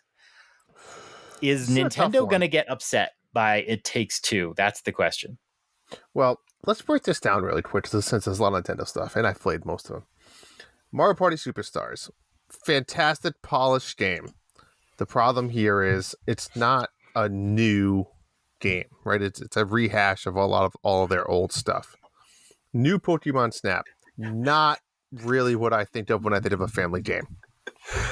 Super Mario 3D World plus Bowser's Fury, excellent addition with the Bowser's Fury, but again, not a new game. All these are not new games. That's basically. My point. Yeah. WarioWare Get It Together, fantastic game. I've actually only played the story mode co-op. A lot of fun, but is it like best family game of the entire year? That's a tough one. Takes Two, again, haven't played it. Xbox exclusive, is it? Or no? It is, but I'm hearing great things. So, I don't know. If I was Nintendo here, I wouldn't be sitting too pretty. That's my take. I think it comes down to Mario Party Superstars and It Takes Two. I don't see how any of the others win. I agree. Superstars is just an overall good game, and then from a quality like gameplay perspective, it seems like It Takes Two is probably, I guess you can say, the only reason why I check off Mario 3D World is because it's not a new game. So I might give It Takes Two the edge there, just from what I've seen. Bowser's Fury, can you even play that 2 players? You can, but one of you have to be the Bowser Jr. with the paintbrush. That's right. So, like, is that considered even a family game at that point? I mean, does family game mean multiplayer? Because new Pokemon Snap is not multiplayer. I think it's more like a game you can play with the family. It doesn't mean a rated G game. For the best game appropriate for family play, irrespective of genre or platform, is how they tee it up here. Right. Like new Pokemon Snap, you can play and you can have your kids looking in the background and saying, oh, go get a picture of there's the guy. Yeah. Like you're looking for Pokemon. So, but it's a 1-player game. But I'm thinking of family, like to Hambone's point, Mario Party Superstars is like tonight. I played with my family, like that was a family event. I just even Pokemon Pearl, I'm playing that with my family, but like I wouldn't consider it a family game. I don't know. For me, family is usually have interaction with the family. You're playing with them and stuff, and I do. I think you're right. It's between Mario Party and It Takes Two. What about dysfunctional families? Are they included in this list? I don't know there, John. They should be a best dysfunctional family game category. I'm going to call for it. All right. All right. We've been talking far too long about these games. Let's move on.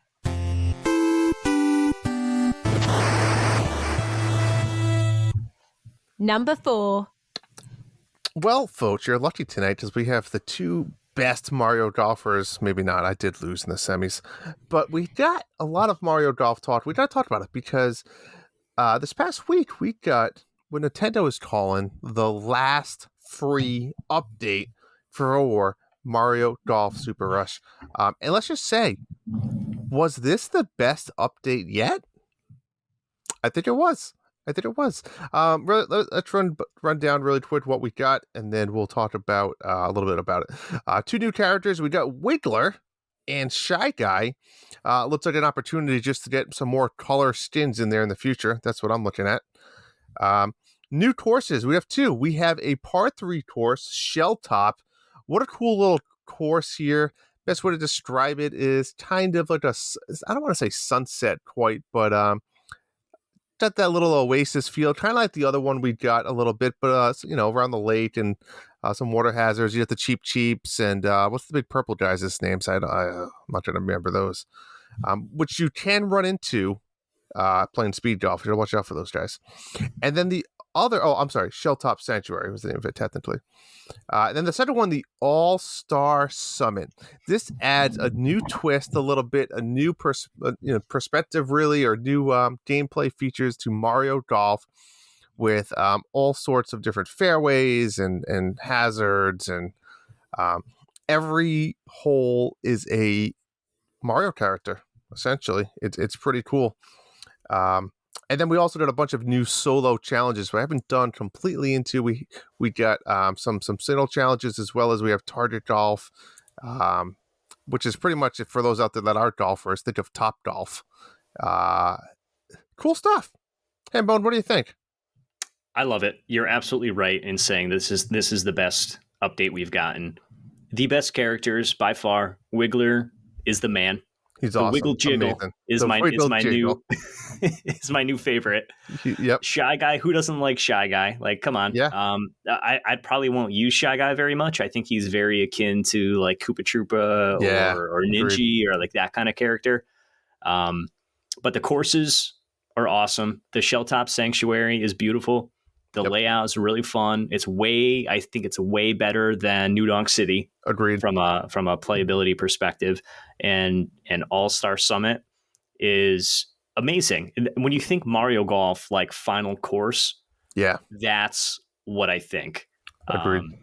I really like the Bowser Bowser Highlands and whatnot. And one of my favorite holes from that one, I think it's the par 3, number 6, where it's the big Bowser head. Yep. Every hole is like this on the All-Star Summit, which is awesome. It's awesome. I agree. And I spent some time doing one putt challenge. Oh yeah. You need to check that out. It's awesome. I know. I haven't done it yet. So it first puts you through the amateur course of either whatever course you pick, Shelltop or New Donk, and then you have to do the pro layout, and you have to one putt. You basically one putt everything. Yep. And then I just unlocked that this evening before jumping on with you guys. They give like a special or like advanced, or I forget exactly what they call it, but they make you replay the pro layout, but they give you one club. So like the first hole is like, obviously it's a par 3, 100 and whatever yards, but they give you your driver. So you have to do it with the driver. And the next hole, cool. they give you like your A wedge, and you have to hit it short on the like the fast fairway and make the ball kick forward. So it's very, very interesting. I think it's a lot of fun. Classic Mario Golf move, at least recently. They're making it way too easy. They give you 10 continues if you mess up. Okay. So it's, I don't want to say it's mindless, but like the first two, even the pro layout, you should have that, no problem with that. I think the special course layout, you're gonna have some trouble with. Anyone in general, really, but still a lot of fun.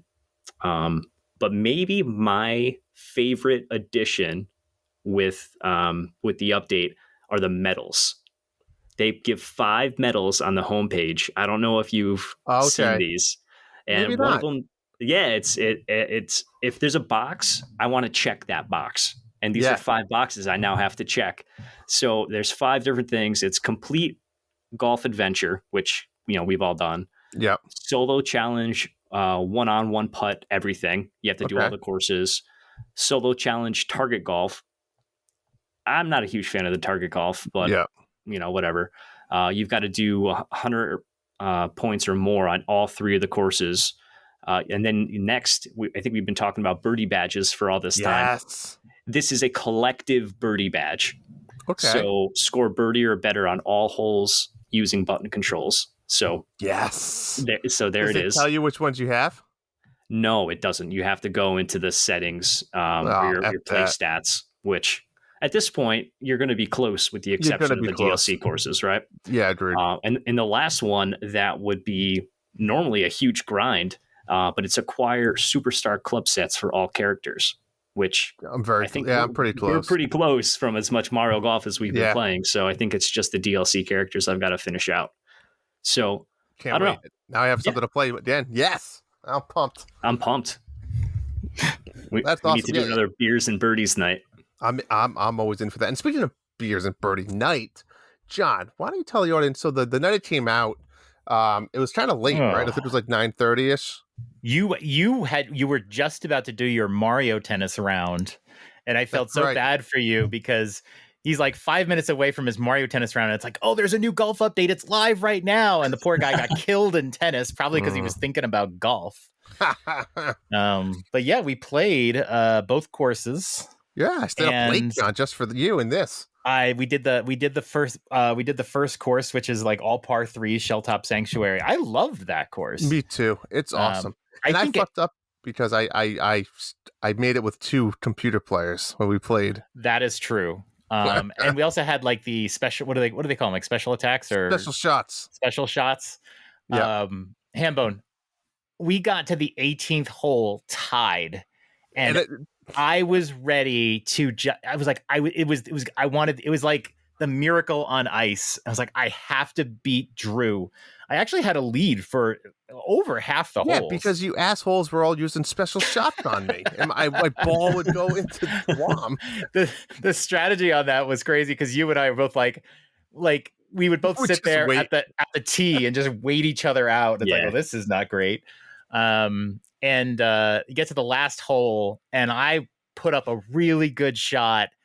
And as my shot is landing, I see Drew has hole in 1 on 18. Oh, man. And I birdied it. I mean, I did as good as I could do, and I still lost by a shot. Like controller drop. I really hated it. What did you expect? And then All-Star Summit wasn't as close, although I kind of hung in there. Is it the most difficult course? I mean, to me, it was. There's so many nooks and crannies. It's challenging. I think Bowser's is still harder. The greens and some of the layouts on Bowser, I think, are more difficult. But I agree with it's the greens. Still pretty difficult. The greens are a little bit easier. The only thing is, you just try to. You might only be able to hit the ball half the distance off the tee. You might not always want to hit your driver. You definitely want to hit it in the fairway. Yeah, more target golf and stuff. Yeah, it's a little bit more. Size of the greens on All-Star are amazing. It's like some of them are like half the course. Yeah, they're huge. I ended up with like 150-foot putt for eagle earlier. Awesome. It's like, what is this? I actually really did like the content. I haven't tried that target golf yet. But I actually did enjoy Shy Guy, and I think it was only because I played really well with Shy Guy. So maybe that's the only reason. But Wiggler did crack me up with his dancing. Wiggler and both power shots were phenomenal. I thought both of them were really good animation. So much and better both, than the last two, the bounce power shot. No one wants those. Agreed. Yeah, that update was not great. I think the New Dawn update was better than that one. Yeah. But overall, last thing I want to touch on was the last free update. I personally will be happy if that was the last update we get for that game. And I think it will be. I don't think we'll see any more like paid DLC. I really don't. I mean, we could, but I don't think so. But do you think that still means we'll get like the December skin? Oh, I think we'll still get I think we'll still get those. I think that's guaranteed. I don't see them dropping off on that. Yeah, but is it December skin? Well, like, every month you get like a different color skin of some sort. Yeah. Yeah, Boo and his dumb hat or visor. That was the best one when you looked at all the other ones. That's true. Yeah, another. That is true. Give me another dumb hat. I know. I'm telling you. I want Bowser with an actual Guy Fieri mask. Yeah. Don't scare Kevin here. Yeah.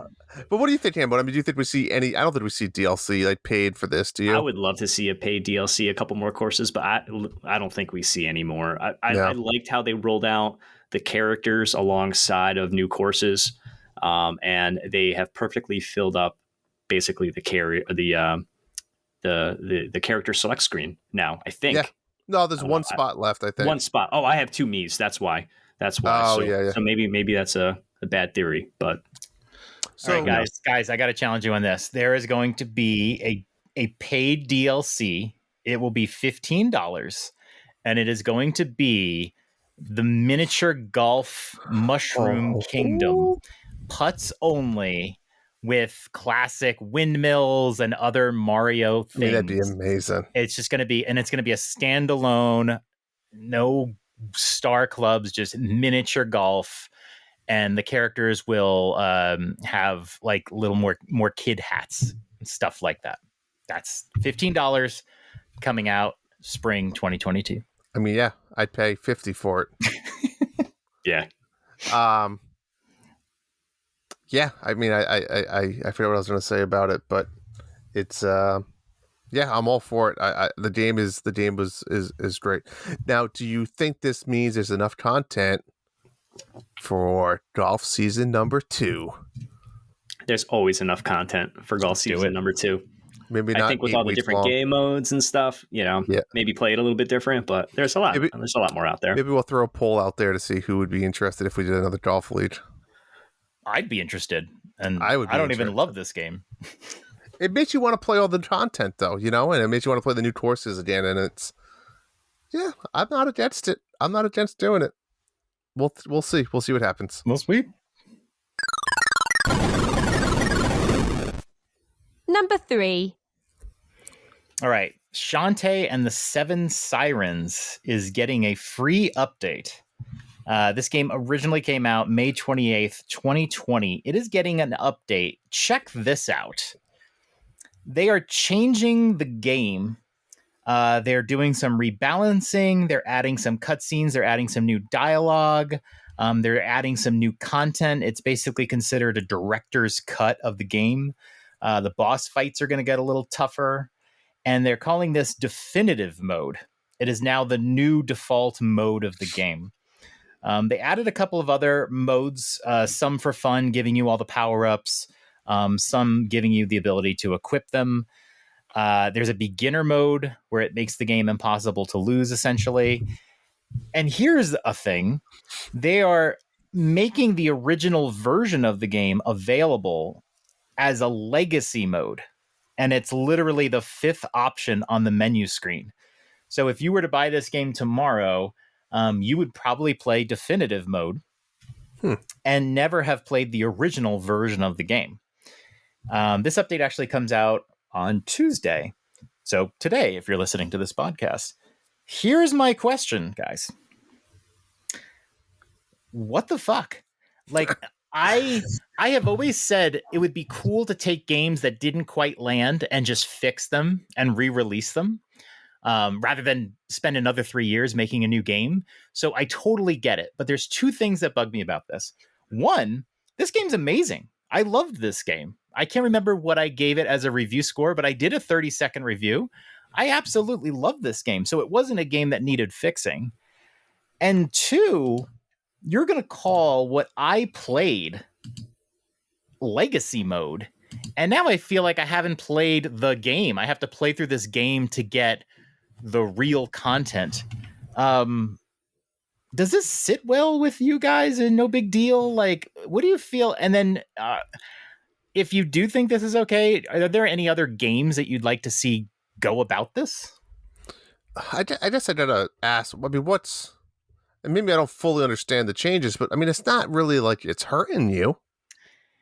It makes me feel like I haven't played the game now. Even though I played the game, I feel because like of these small changes. You're almost forcing me to sort of play the game again, because now what you're saying is a year ago, this is the definitive mode. What you played is the legacy mode. It's lousy. And the bosses weren't tough enough. And it's like a hard mode.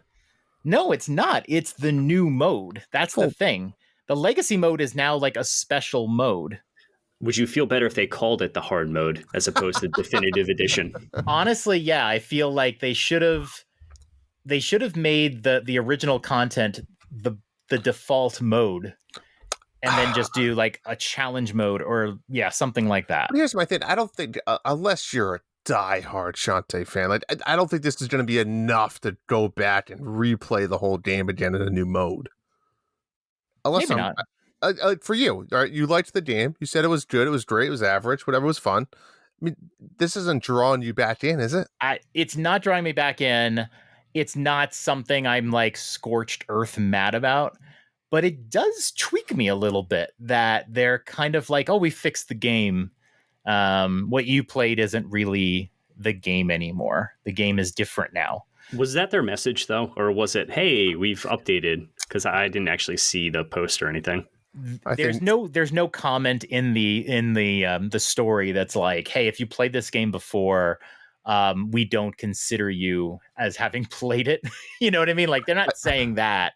It's just weird. And the funny thing is, like I said, I have said that their games should do this. Like, games that had real problems, they should be fixed. Hey, re-release Red Dead Redemption and make Arthur walk like a normal human being. That would be great. This game didn't need it. And it's just weird that it's just legacy now. I don't know. It really bugged me. Well, John, maybe I'm the only one. Yeah, maybe you are the only one. Seems like they're trying to do a nice thing. You told them they're supposed to, and now you're criticizing them. Do you like someone bought pie for Thanksgiving, and you're like, thanks for the pie, but I don't like this. You can take your pie home with you when you leave. Yeah. No, it's if somebody made pie for Thanksgiving and served it to you all, and it wasn't really great pie, but it was fine. And then like 3 days later, they called you and said, hey, we rebaked the pie and it's much better now. That'd be fucking fantastic. When can I come get a piece? Yeah. You got. Are you going to make me pay for this pie, or is it just come along with knowing you? No, but they're insulted if you don't eat the new pie, and they don't consider you as having eaten the pie. I don't think they're insulted. I think they're like, this is just a nice gesture. I don't know. Maybe I'm annoyed. What game would you like to see? What game that came out this year that you played recently would you like to see get a new definitive mode that fixes the game? What do you want to see? Death's Door with a map? Death's Door with a map. That's a good one. What else? Come on. I want to hear some ideas here. With a definitive edition. I mentioned it earlier, but probably Cruise and Blast. Did you not like it? I really liked Cruise and Blast. I hated how you would be in 8th place for like 90% of the race. And if you didn't finish out perfectly and hit the boost or whatever, you weren't winning the race. And I think that gameplay is just faulty. Really? Well, I have 2 comments to that. One, I feel like that's most arcade racing games. And 2, I don't know if I felt it was that bad. I think it was that arcade style racing where, you start in last and you progressively move up. It's not like, Mario Kart or something where you can get an early lead and hold it. It's just, you just can't do that. I don't know. I felt like no matter how well I was driving, I'd always be almost in first and have to save my boost or whatever right for the end. I wish it was a little different. Yeah. I don't know how I 100%ed that game. God bless me. You needed the unicorn, right? I had to get the unicorn with the rockets on the bat. You had to have it. Had to. All right. And the shark, the hammerhead shark. Can't forget about the shark. I feel like I'm the only one who hasn't played that game. Yeah. It was fun. Or it was good. Fix the witch in Dicey Dungeons. Don't make us not to cheese it. Just delete it. Get rid of the witch. Delete the witch. Give me extra warrior levels. I'll be happy. Yeah.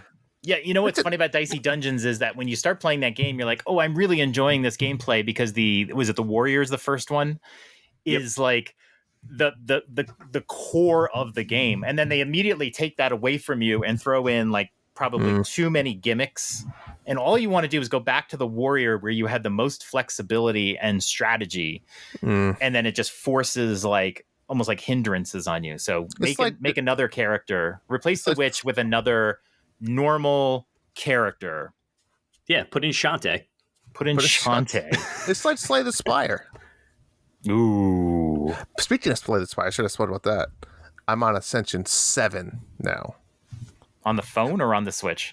I found on the phone. Now I play every morning. I play one game with a cup of coffee. That's how I start my day off now. When we asked Hambone what game if you had to play one game forever, mine would be Slay the Spire. There's just so much. I mean, there's 20 levels with each character you can play. I don't think I would ever be. You could give me the rest of my life. I don't think I'd ever beat it. Yes, I know. I can't even get past 5. The latest one is I start the game injured. You start and you lose health. That just sucks. Oh my god. It does. Anyways, I did all right. I'm sorry. All right. Number 2.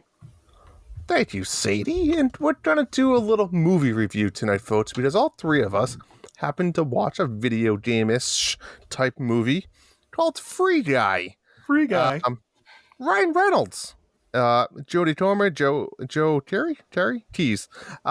Anyways, first off, what a fun concept, right? If you guys have not watched the movie, super high level. It's like this, I guess it's an MMO open world game where the main character of the movie is an NPC. It's as simple as that. And, I don't want to get into the AI part of it and all the lower level storyline, but that's super high level. There's so many video game references. It's fun. What's your overnight take? What's your thoughts? Did you guys watch it with the wife? Did you watch it alone? I watched it with the wife because Ryan Reynolds is my wife's second husband. I truly believe if Ryan Reynolds asked my wife to marry him, she would dump me and go with it. That's fair. Yeah. I would lie. The interesting thing about this, I wouldn't even feel bad about it. I would probably brag about it. Yeah. Listen, I used to date her, married to her. It took Ryan Reynolds. The funny thing about this movie is it was supposed to come out like 2 years ago, and then the pandemic kind of like delayed it. So it's been in the can for a long, long time. But I actually really did enjoy it. It wasn't so much the video game references. It was like the genre. Agreed. That if you played a game like this, you know what an NPC is. And the fact that Ryan Reynolds is an NPC, but doesn't really know he is. He's just sort of blissfully ignorant. And like the scenes in the beginning where people are robbing the bank because they're running missions. And he's just on the floor, chatting up with the security guard. This is just a normal occurrence for him. It's just a normal day. I really enjoyed it. I loved that the actress who played, we see her as her character in the game, and she's kind of this badass British girl. Yeah. And then you see the girl that's playing that character. She's in a coffee shop on a laptop, and it's the same actress. I didn't figure that out right away, but it's the same actress, and she's got an American accent. And I really loved like both those characters. It turns out she does naturally have a British accent. She's a British actress. But then like halfway through the movie, she gets rid of her British accent and says, "Oh, she turned off her voice modulation." Yeah. But she's actually using a different natural voice. And she's kind of hot. And then Steve from Stranger Things playing Keys. Steve. Yeah, was yeah, great. Steve. Yeah. I really enjoyed it. Yeah, I liked it. It definitely had like that Ready Player One feel a little bit with like the characters. Yeah, because they're in like the Oasis, right? Yeah, in a way. Yeah, yep. And then they're back in the real world too. Yeah. The storyline gets a little weird. I mean, like, it's like with movies. I like fantasy stories. I don't need like absolute realism, but then when they try to be realistic and miss, so the whole idea of trying to destroy the world by taking an axe to literal hardware servers, and none of these is actually making the game go offline. And there's like a room with like, imagine a room with 100 gigantic servers and someone taking an axe, and they have destroyed 99 of these, and the game is still playing. Was only a little hard to believe there. Only you, like, programming nerd. Like, just enjoy the moment. At that point, it's like you've come along on this journey with so much of this other unbelievable stuff. You kind of just have to take it for what it is with the axe moment. Yeah. I did very much appreciate the grandma's boy-esque like villain. Whatever his name, Anton. Yeah, he might have been my favorite. I think he was just great. He was funny. He was just a good asshole, you know? Yeah. Is just a good a-hole. Absolutely. So yeah, it was good. It was great. So what's the follow-up question here, Drew? Who is an NPC from a video game, a real video game, that you love to see exit the game and hang out with? No questions asked. Tris Marigold. I mean, it's not really. I didn't even like. Yes. I literally just read this and like I didn't even have to think. It was just like in my head to come out. That's the only answer.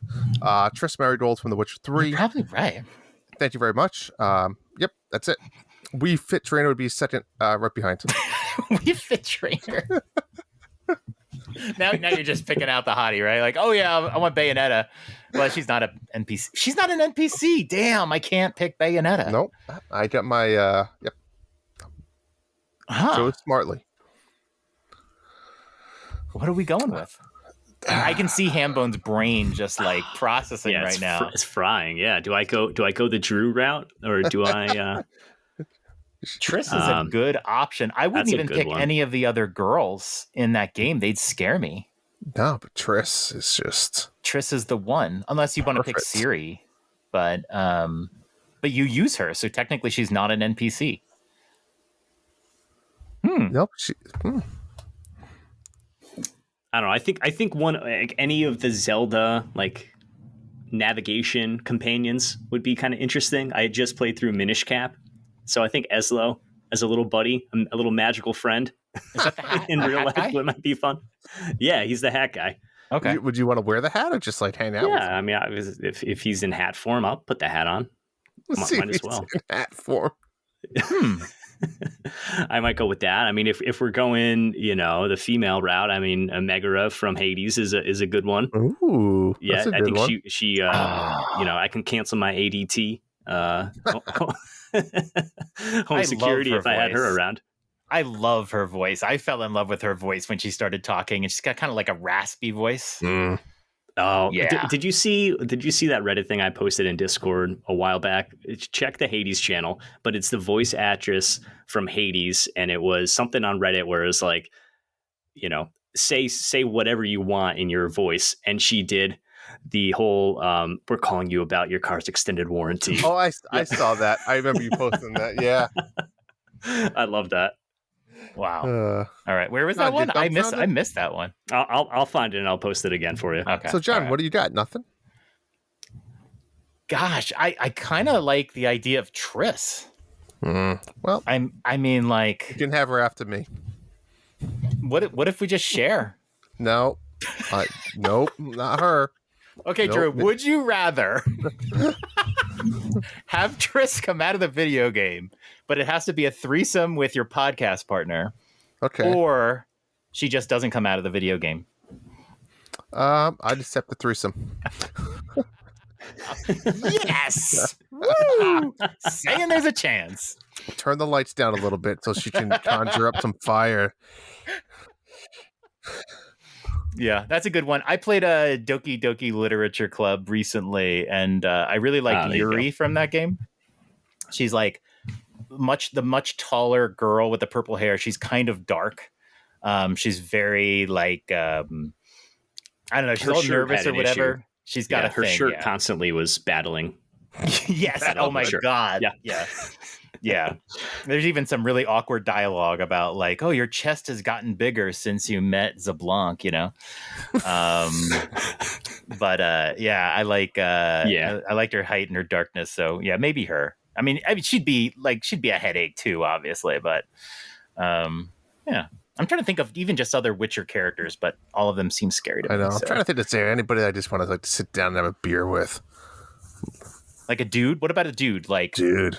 Just not a girl. Like it's got to be a guy. I feel like if I was at a bar, I'd sit down with like Ganondorf and just be like, buddy, what's going on? Tell me some stories. Have some beers. Probably have some good ones.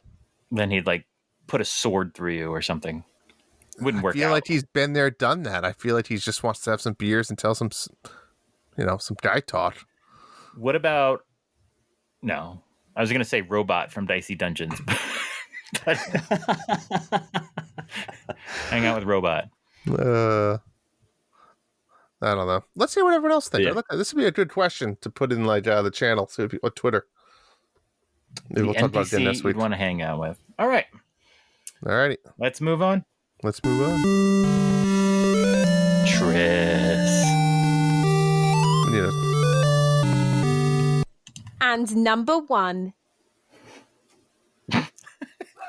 All right. So we've kind of talked about this one before. And now I really want to get deeper into that. Why are all these good games bad? So we've talked about Death's Door, which is a game that people have put up for Game of the Year consideration. We've talked about Red Dead Redemption 2, a game many people regard as the greatest game of all time. And yet on this show alone, we have people who say these games are not good at all. Or just good. Just good. Now, all games are subjective. There is no game that everybody loves. It is okay to not like a game. It's okay to be critical of a game. Like, let's just be honest about it. We don't have to insult the developers or the publishers, or you don't have to call in death threats. But it's okay to be critical of a game and say why that is. And we've done that today with some games. But why is it that a game can be considered so great by one person and then another person not like it? And I think the best way forward, instead of talking in generalities, is to talk about specific games and really try to peg down what is it that makes people disagree. So we all kind of have a game to talk about, but let's start with Hambone. What are some games that you've thought about in terms of games that you just didn't like that the general consensus are amazing? So I've got 2 to mention. And I think the first is probably, for me at least, very genre specific because I just don't get down with this kind of stuff. But the first is World of Warcraft. Ooh. I cannot understand why people sink that many hours into a game that I feel like personally I wouldn't get anything out of. Is it the camaraderie from doing the missions with your clan or your guild or whatever? Or is it the actual gameplay itself? But I've never historically been a PC type gamer. So when that was all the craze, a few years ago, and I know people are still even playing it today. I think last year they re-released the original build of the game or what have you. Wow. But yeah, that's something that just never has been a thing for me. Hambone, someone that has played thousands and thousands of MMOs. And this is why I brought it up. It's a lot of things. I think you touched on one is that teaming up or the guild concept. But yeah, I mean everybody that has played them has gotten into those modes where it's like I have to log on today. I have to log on and I have to talk to so and so and I have to see what they're up to and I have to go do this or that. But I think the part that I've always liked with MMOs is the same reason why I like Diablo. I think it's that dungeon crawler and John actually touched on this exact moment a little bit earlier. It's that loot and upgrading your characters, right? So when you play an online MMO, it's a status thing. That's a lot of what it is. It's statusing, right? It's statusing your character, and you're pretty much in a weird way saying, I put this many hours into a game because look what armor set I have, or look at this weapon that I have. And that's what you strive for. You want to look cool. You want the best stats. You want the best armor. You want to have multiple different characters or different classes, and you want to show it off. So to me, it was always a type of thing where you could show it off, right? Because you play these single player offline games, right? And you 100% a game like Death's Door, like John just said. How do you show that off? Especially back then when there wasn't a lot of online play. Xbox now has a lot of achievement trophies and things like that. Switch doesn't have that, right? So if I 100% Death's Door, how can I show that off besides taking a screenshot and posting it on social media? Personal really pride. Can't. Personal pride.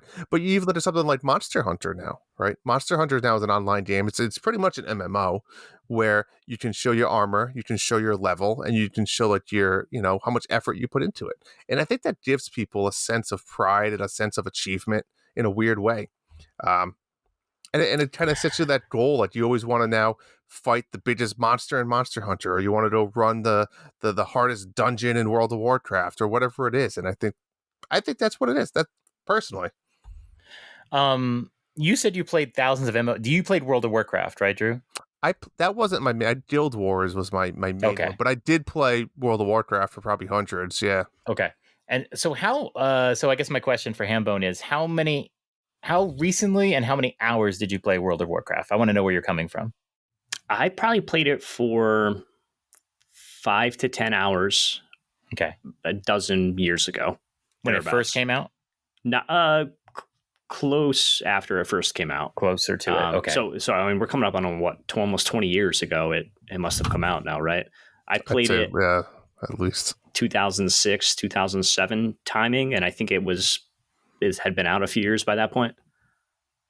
Yeah, I was working with a buddy who really loved it and was like, "Oh, you got to try it," and I tried it, and it just didn't grab me.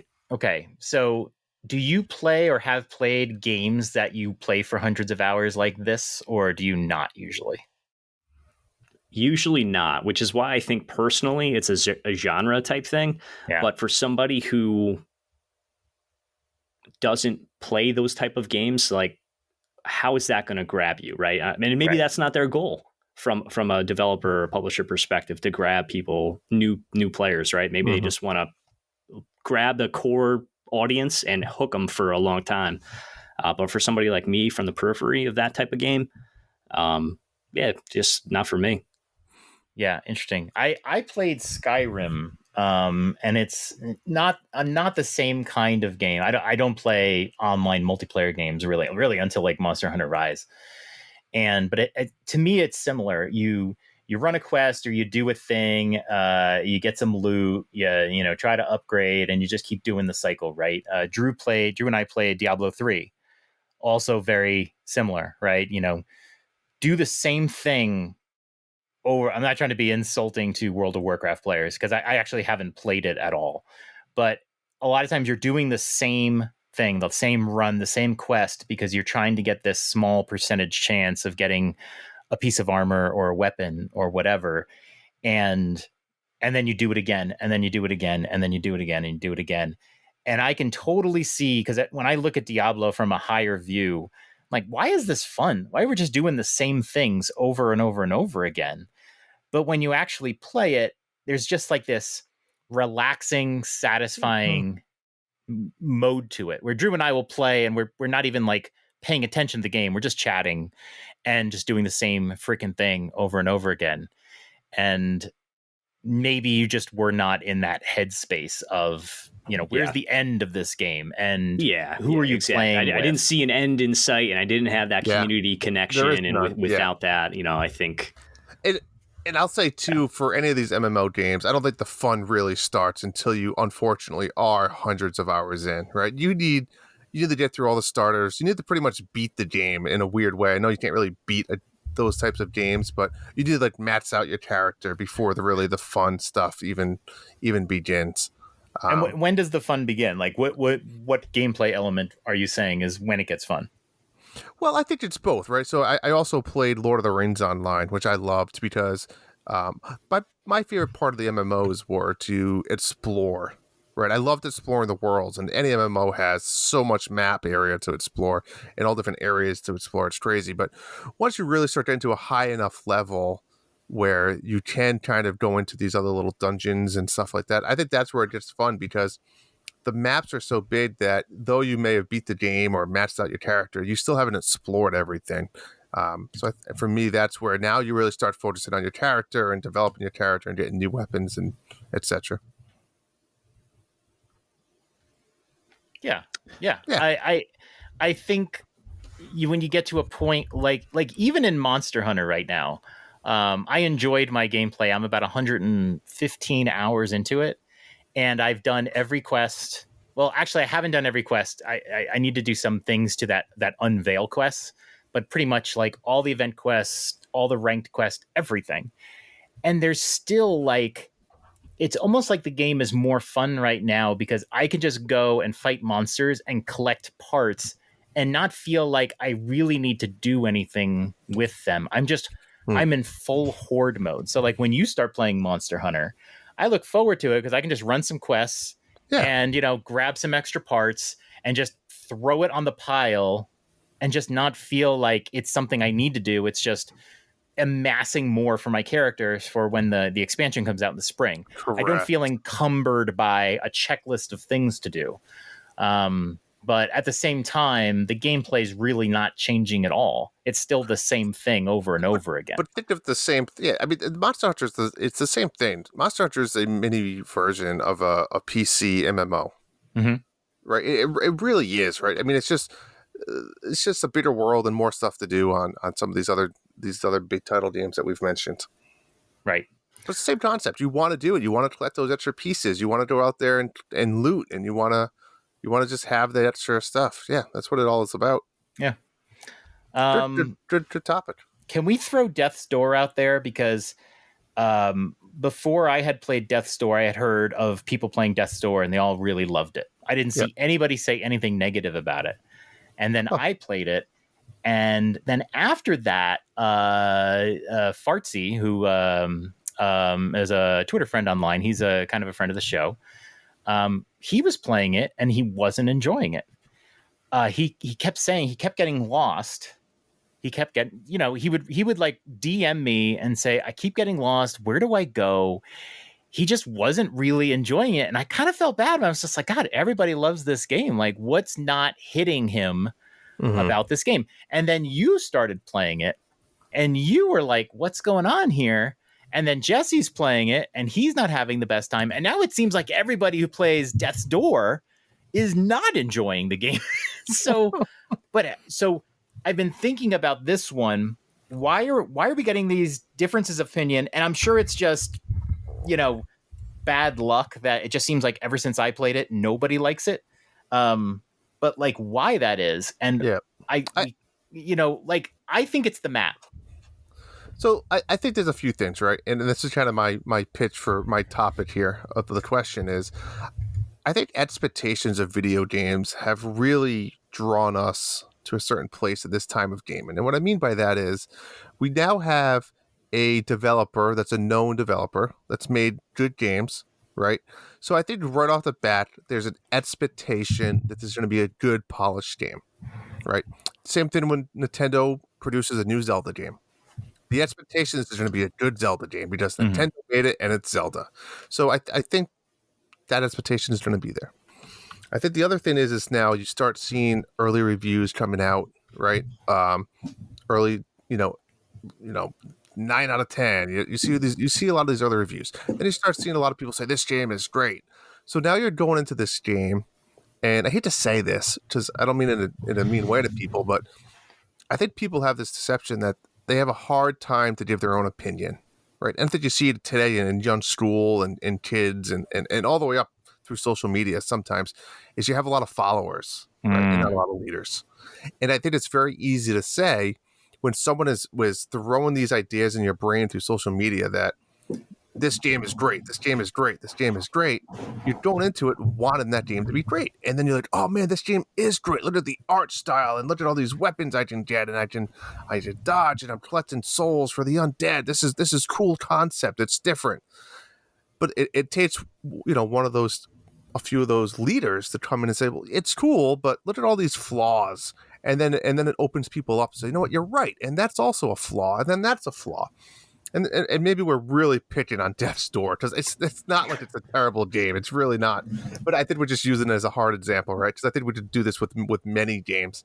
But I think that's the problem with a little bit of society today, to be honest. And it's the expectation, right? It's the developer's reputation. So I would say expectation and reputation are two main factors that lead to this, in my opinion. I guess what I would say is you can probably play Death's Door 10 times over and have an okay time with it before World of Warcraft could even become fun. Wow. Woo! Woo!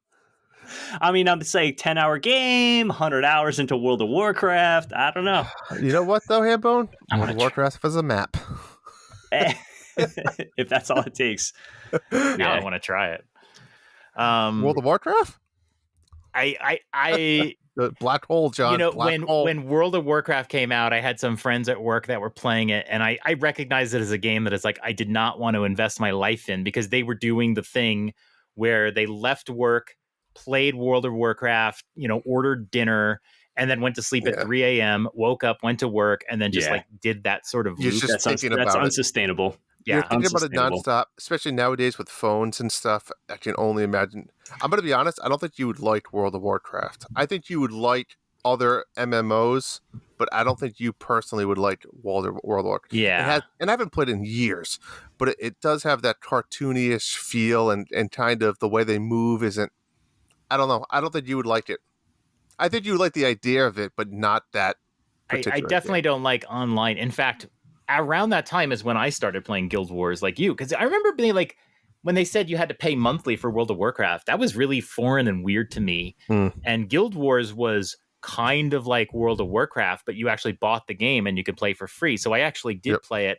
And I actually really enjoyed it. But the funny part is, you'll remember there's a part in the game when you kind of get through story, and I had a lot of fun. And then you get to this like fiery area, and it's the first time you see the other players in the game with you. And it didn't help that my laptop started like chugging around that time. But once I started seeing these other players there with me, I didn't like it anymore because it didn't feel like a single player experience anymore. So Guild Wars, very interesting how they did it, right? They call this thing called pre-Siren, which is like, it's like the noob world. I don't think you can fight other people. You can play with them, but you can't fight them. And you get really used to it because the world is pretty big. And you only can really cap out at like level 10 in that world. And then what happens in the storyline is like something happens to the earth, the world, it's this big, massive thing. And you go into the actual large map.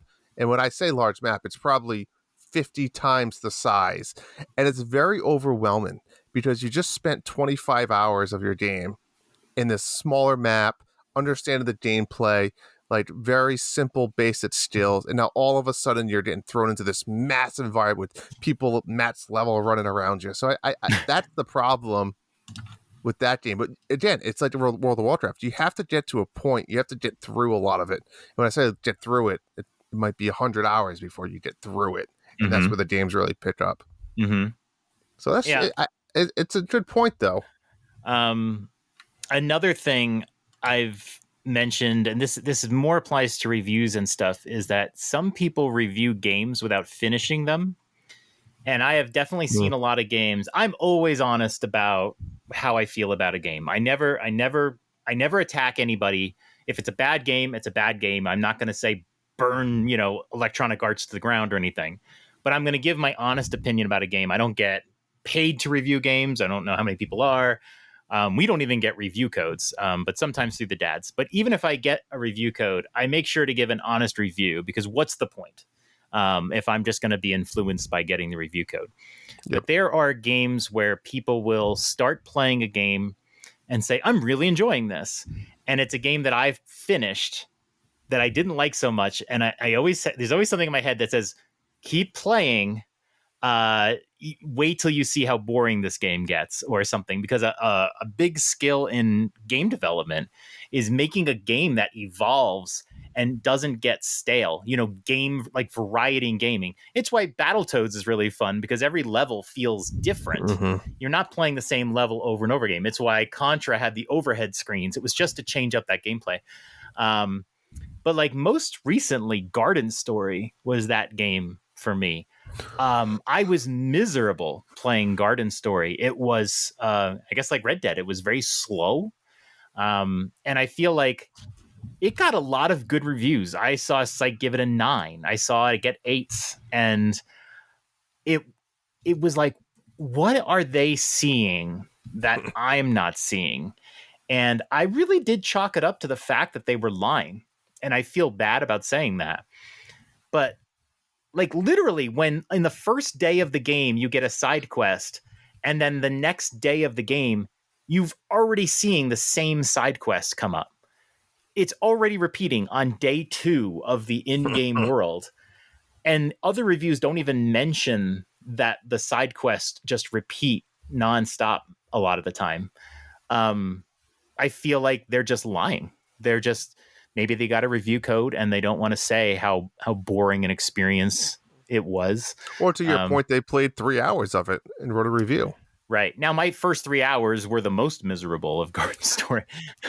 But it kind of goes to what you said, which is you want to like a game, and maybe you're just not getting, even if they don't even realize it, you're not getting their honest opinion because they want to like a game, or they didn't finish the game, or something to the fact that maybe we agree a little bit more than disagree, just because we haven't all had those fully fleshed out experiences with it. Yeah. Maybe the World of Warcraft opinions are because those people did play hundreds of hours and you didn't. Yeah. That could be it. Maybe Hambone needs to go back and play more. Yeah. Just plenty of time. Plenty of time to play that. Play 100 hours, Hambone, and then we'll have you back on. Perfect. Sounds good. Homework. Just a little bit of homework. It's all good. Monster Hunter was like that for me. When I played through the game, I think about like 5 or 10 hours in, I felt like it was getting a little repetitive. Those monster fights can take a long time. And Drew, you need to kind of be wary of this. The monster fights can actually sometimes take a while. And you start to feel like, gosh, like, why do people just want to keep fighting monsters over and over again? And even when I play now, I'm like, all right, I got to fight this one monster again because I'm trying to get this one part from it. And I've beat this monster 3 times and I haven't gotten this part. And now I got to go fight it again. And it's very easy to say, why is this fun? I'm fighting this monster that's going to take me 20 minutes to take down. It just is. But you might not appreciate it until you fully understand the mechanics of Monster Hunter. But there's something about you that can't stop you, and you want to keep doing it. Yeah. That's what these games do, and that's called a good game. That's what MMOs do. That's what Monster Hunter does. That's what these games do. They grind you down until you say, and maybe Hambo's laughing there, I'm watching him, but yeah, not everyone likes that, right? Some people hate that. They said, I don't give a shit what my helmet looks like. I don't need that extra armor piece. Like, I 100% get it. But for some people, it's like that's the grind. Diablo is the same way. You have your green armor sets. If you get that 4th or 5th one, you get an additional 10% damage bonus. I want that 10% damage bonus. Like, it's just it's crazy. And then you could say, but why? I already beat the game. Why do I need better armor? To do another dungeon? Collecting, right? Exactly. Like so I can't remember where I heard this, but they said like there is this natural tendency of human beings, this isn't video game related, to put things in their place, right? Like you walk into a room and there's a couple things out of place and maybe the floor needs a good vacuuming, and there's something soothing and comforting about putting the things back and vacuuming the floor, maybe spray some Lysol, and it's like, I've put it back. And there's a lot of video games that's all about it, like Pokemon, right? Like I felt compelled to finish the Pokedex. And I said to myself, well, when I finish the Pokedex, I'm probably done playing the game. So what's the freaking point of finishing the Pokedex, and be unlocking more content when I go, what about, I'm not going to play that content. I just couldn't put the game down until I finished the Pokedex. And that's what games have become. So Diablo's the same way. Yeah. I got to get all the matching green armor. And then when we did that last time we played. Yeah, and we get the green armor and then you go, okay, cool, but I don't like this armor. I want to change the armor. I just needed to get all the same ones. Yep, I don't like the way it looks. Yeah, and that's what you do. You go for what looks cool, not even the best stats sometimes. It's an endless cycle. I love dungeon crawlers. I don't know why, but we could go on and on about it. But it's a very interesting topic. I'm not even sure what the hell the original question was at this point, but I think we had some good conversation. Anything else? I love a good difference. A good difference of opinion is great. I agree. I'd say before we wrap up, though, Hambone, as always, the floor is yours. I know you like to stream. I know you like to do a bunch of other stuff. So tell the world where to find you. Yeah. Well, thanks, guys. I appreciate you having me on tonight. I am Hambone Jonny on Twitter and on Twitch. And I'm getting all thrown off right now. Basically, I like to stream on Wednesdays and Sunday nights. Pretty much a casual hangout. I like to pretend that everyone's on the couch sitting with me, getting through games, figuring out puzzles, hanging out, doing that kind of good stuff. Most recently, we're playing Pokemon Pearl. And having a good time with that. And hope to see you guys out there. Yeah, Wednesdays and Sunday nights when I'm not hanging out with good people like you guys. I'll be out there on Twitch. Awesome. Yeah, definitely. Go check out him. He's a fun watch. I've watched quite a few times. It's fun. You play some very unique games as well. Sometimes it's just fun to watch too. Not always just the mainstream ones. But yeah, thank you. Thank you for coming on. And lastly, guys, we got to mention Manscaped. Don't forget to head on over to manscaped.com because it's that time of the year. It's Christmas time. You're trimming maybe the tree. You want that perfect triangle shape. You got to trim your boys. It's as simple as that. You got to trim. In fact, I did it today, John. Little secret there for you. Was it haircut day today too? It wasn't. I needed a haircut though, but I couldn't get out. But yeah, amazing products. They don't just have, the razor. They got the nose hair trimmer. They got the products. What I did the other day is I did a bunch of yard work, and it was like I had to go out somewhere really quick after, but I wasn't like sweaty because it was kind of cold out, but I needed to freshen up. Grab some ball wipes, grab some foot deodorant. I mean, I felt like a new man. It was great. So yeah, go make sure you get all your products. When you said trim the triangle, I thought maybe you were using it on the wife, but I guess you're talking about the Christmas tree. The Christmas tree, yes. You could use that on the wife as well. Okay. I am due this week, Drew, so I will have an update next week on what I think will be my 4th manscaping experience. Ooh, I'm not. Ooh. Okay. I'm okay with that. Want to do a live demo? No, I'm not going to do the live demo, but okay. Yeah. Has anybody tried the Gooder glasses that the dads are talking about? No, we don't sponsor them. We can't. Nope. I have. Got them. I've got them. Let's see. Look at this.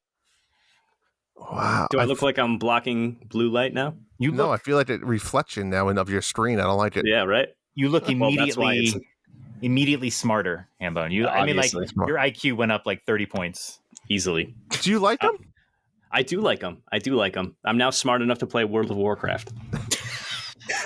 Now you can sit there for hundreds of hours. You couldn't do that before. Yeah, no, they're actually really nice. I really do like them. Sweet. I don't wear glasses normally, but these are nice, comfortable, light.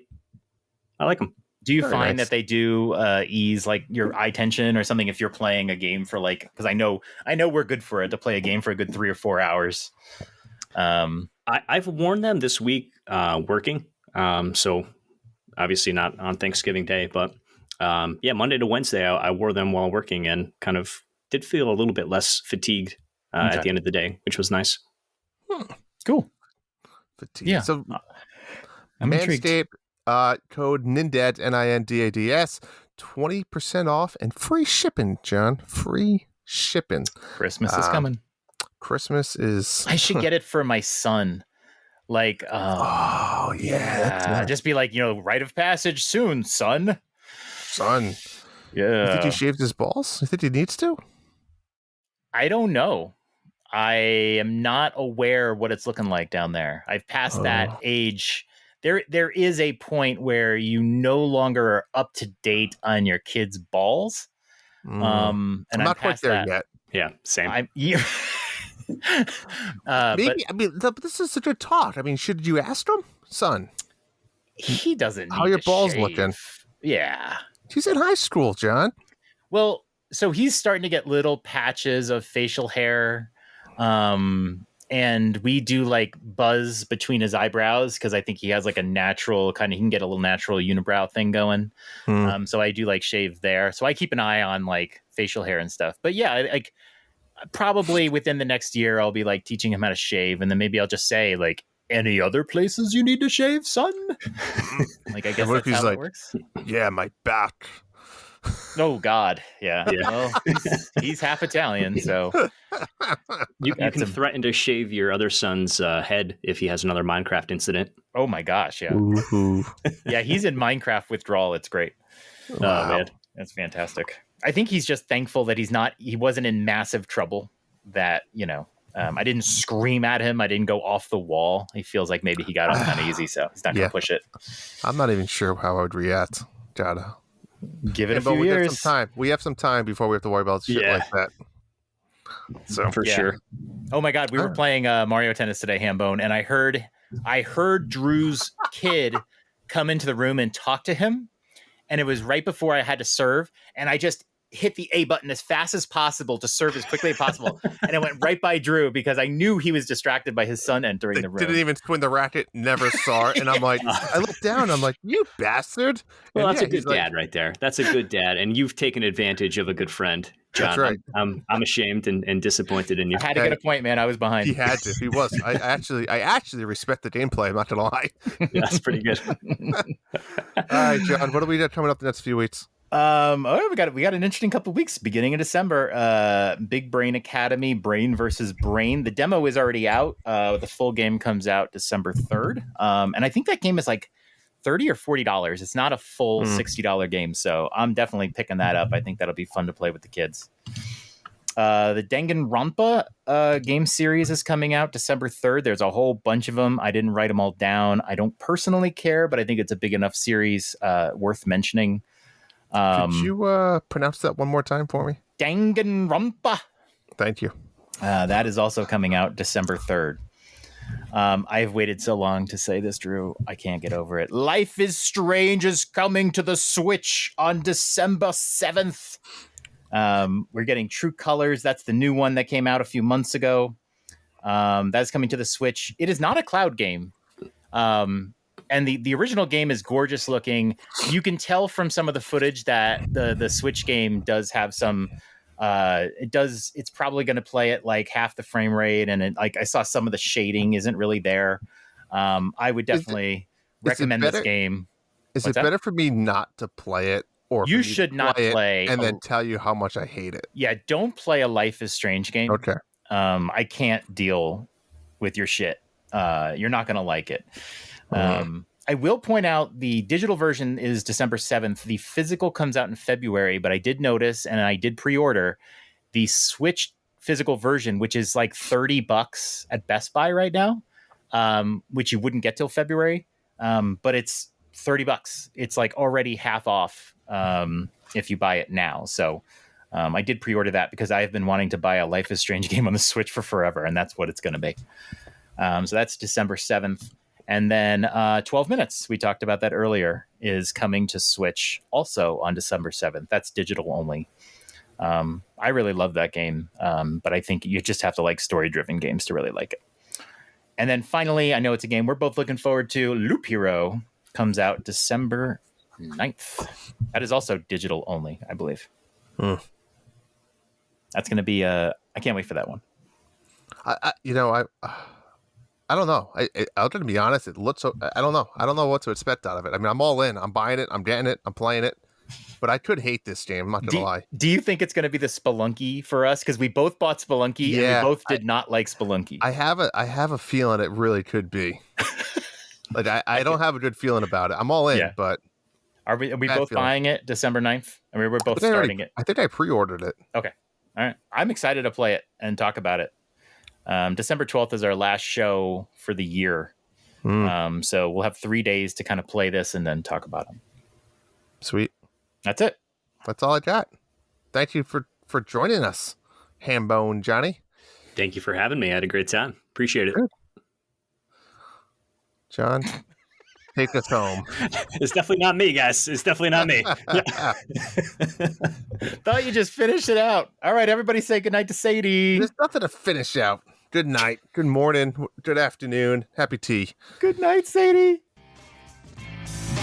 The Dads After Dark show is a part of the Nintendo Dads family of podcasts. You can subscribe to us anywhere podcasts are available, including iTunes, Google Play, Spotify, and Stitcher. And review us. Be sure to join us on the Nintendo Dads Discord in the Dads After Dark show channel for some naughty After Dark talk. Pictures Follow of us Amaranth. on Twitter at @NDadsAfterDark. Ask us a question, and we may answer it on the show. That's all for tonight. Good night, Dads. Sweet dreams. Pictures of Amaranth playing Just Dance right now.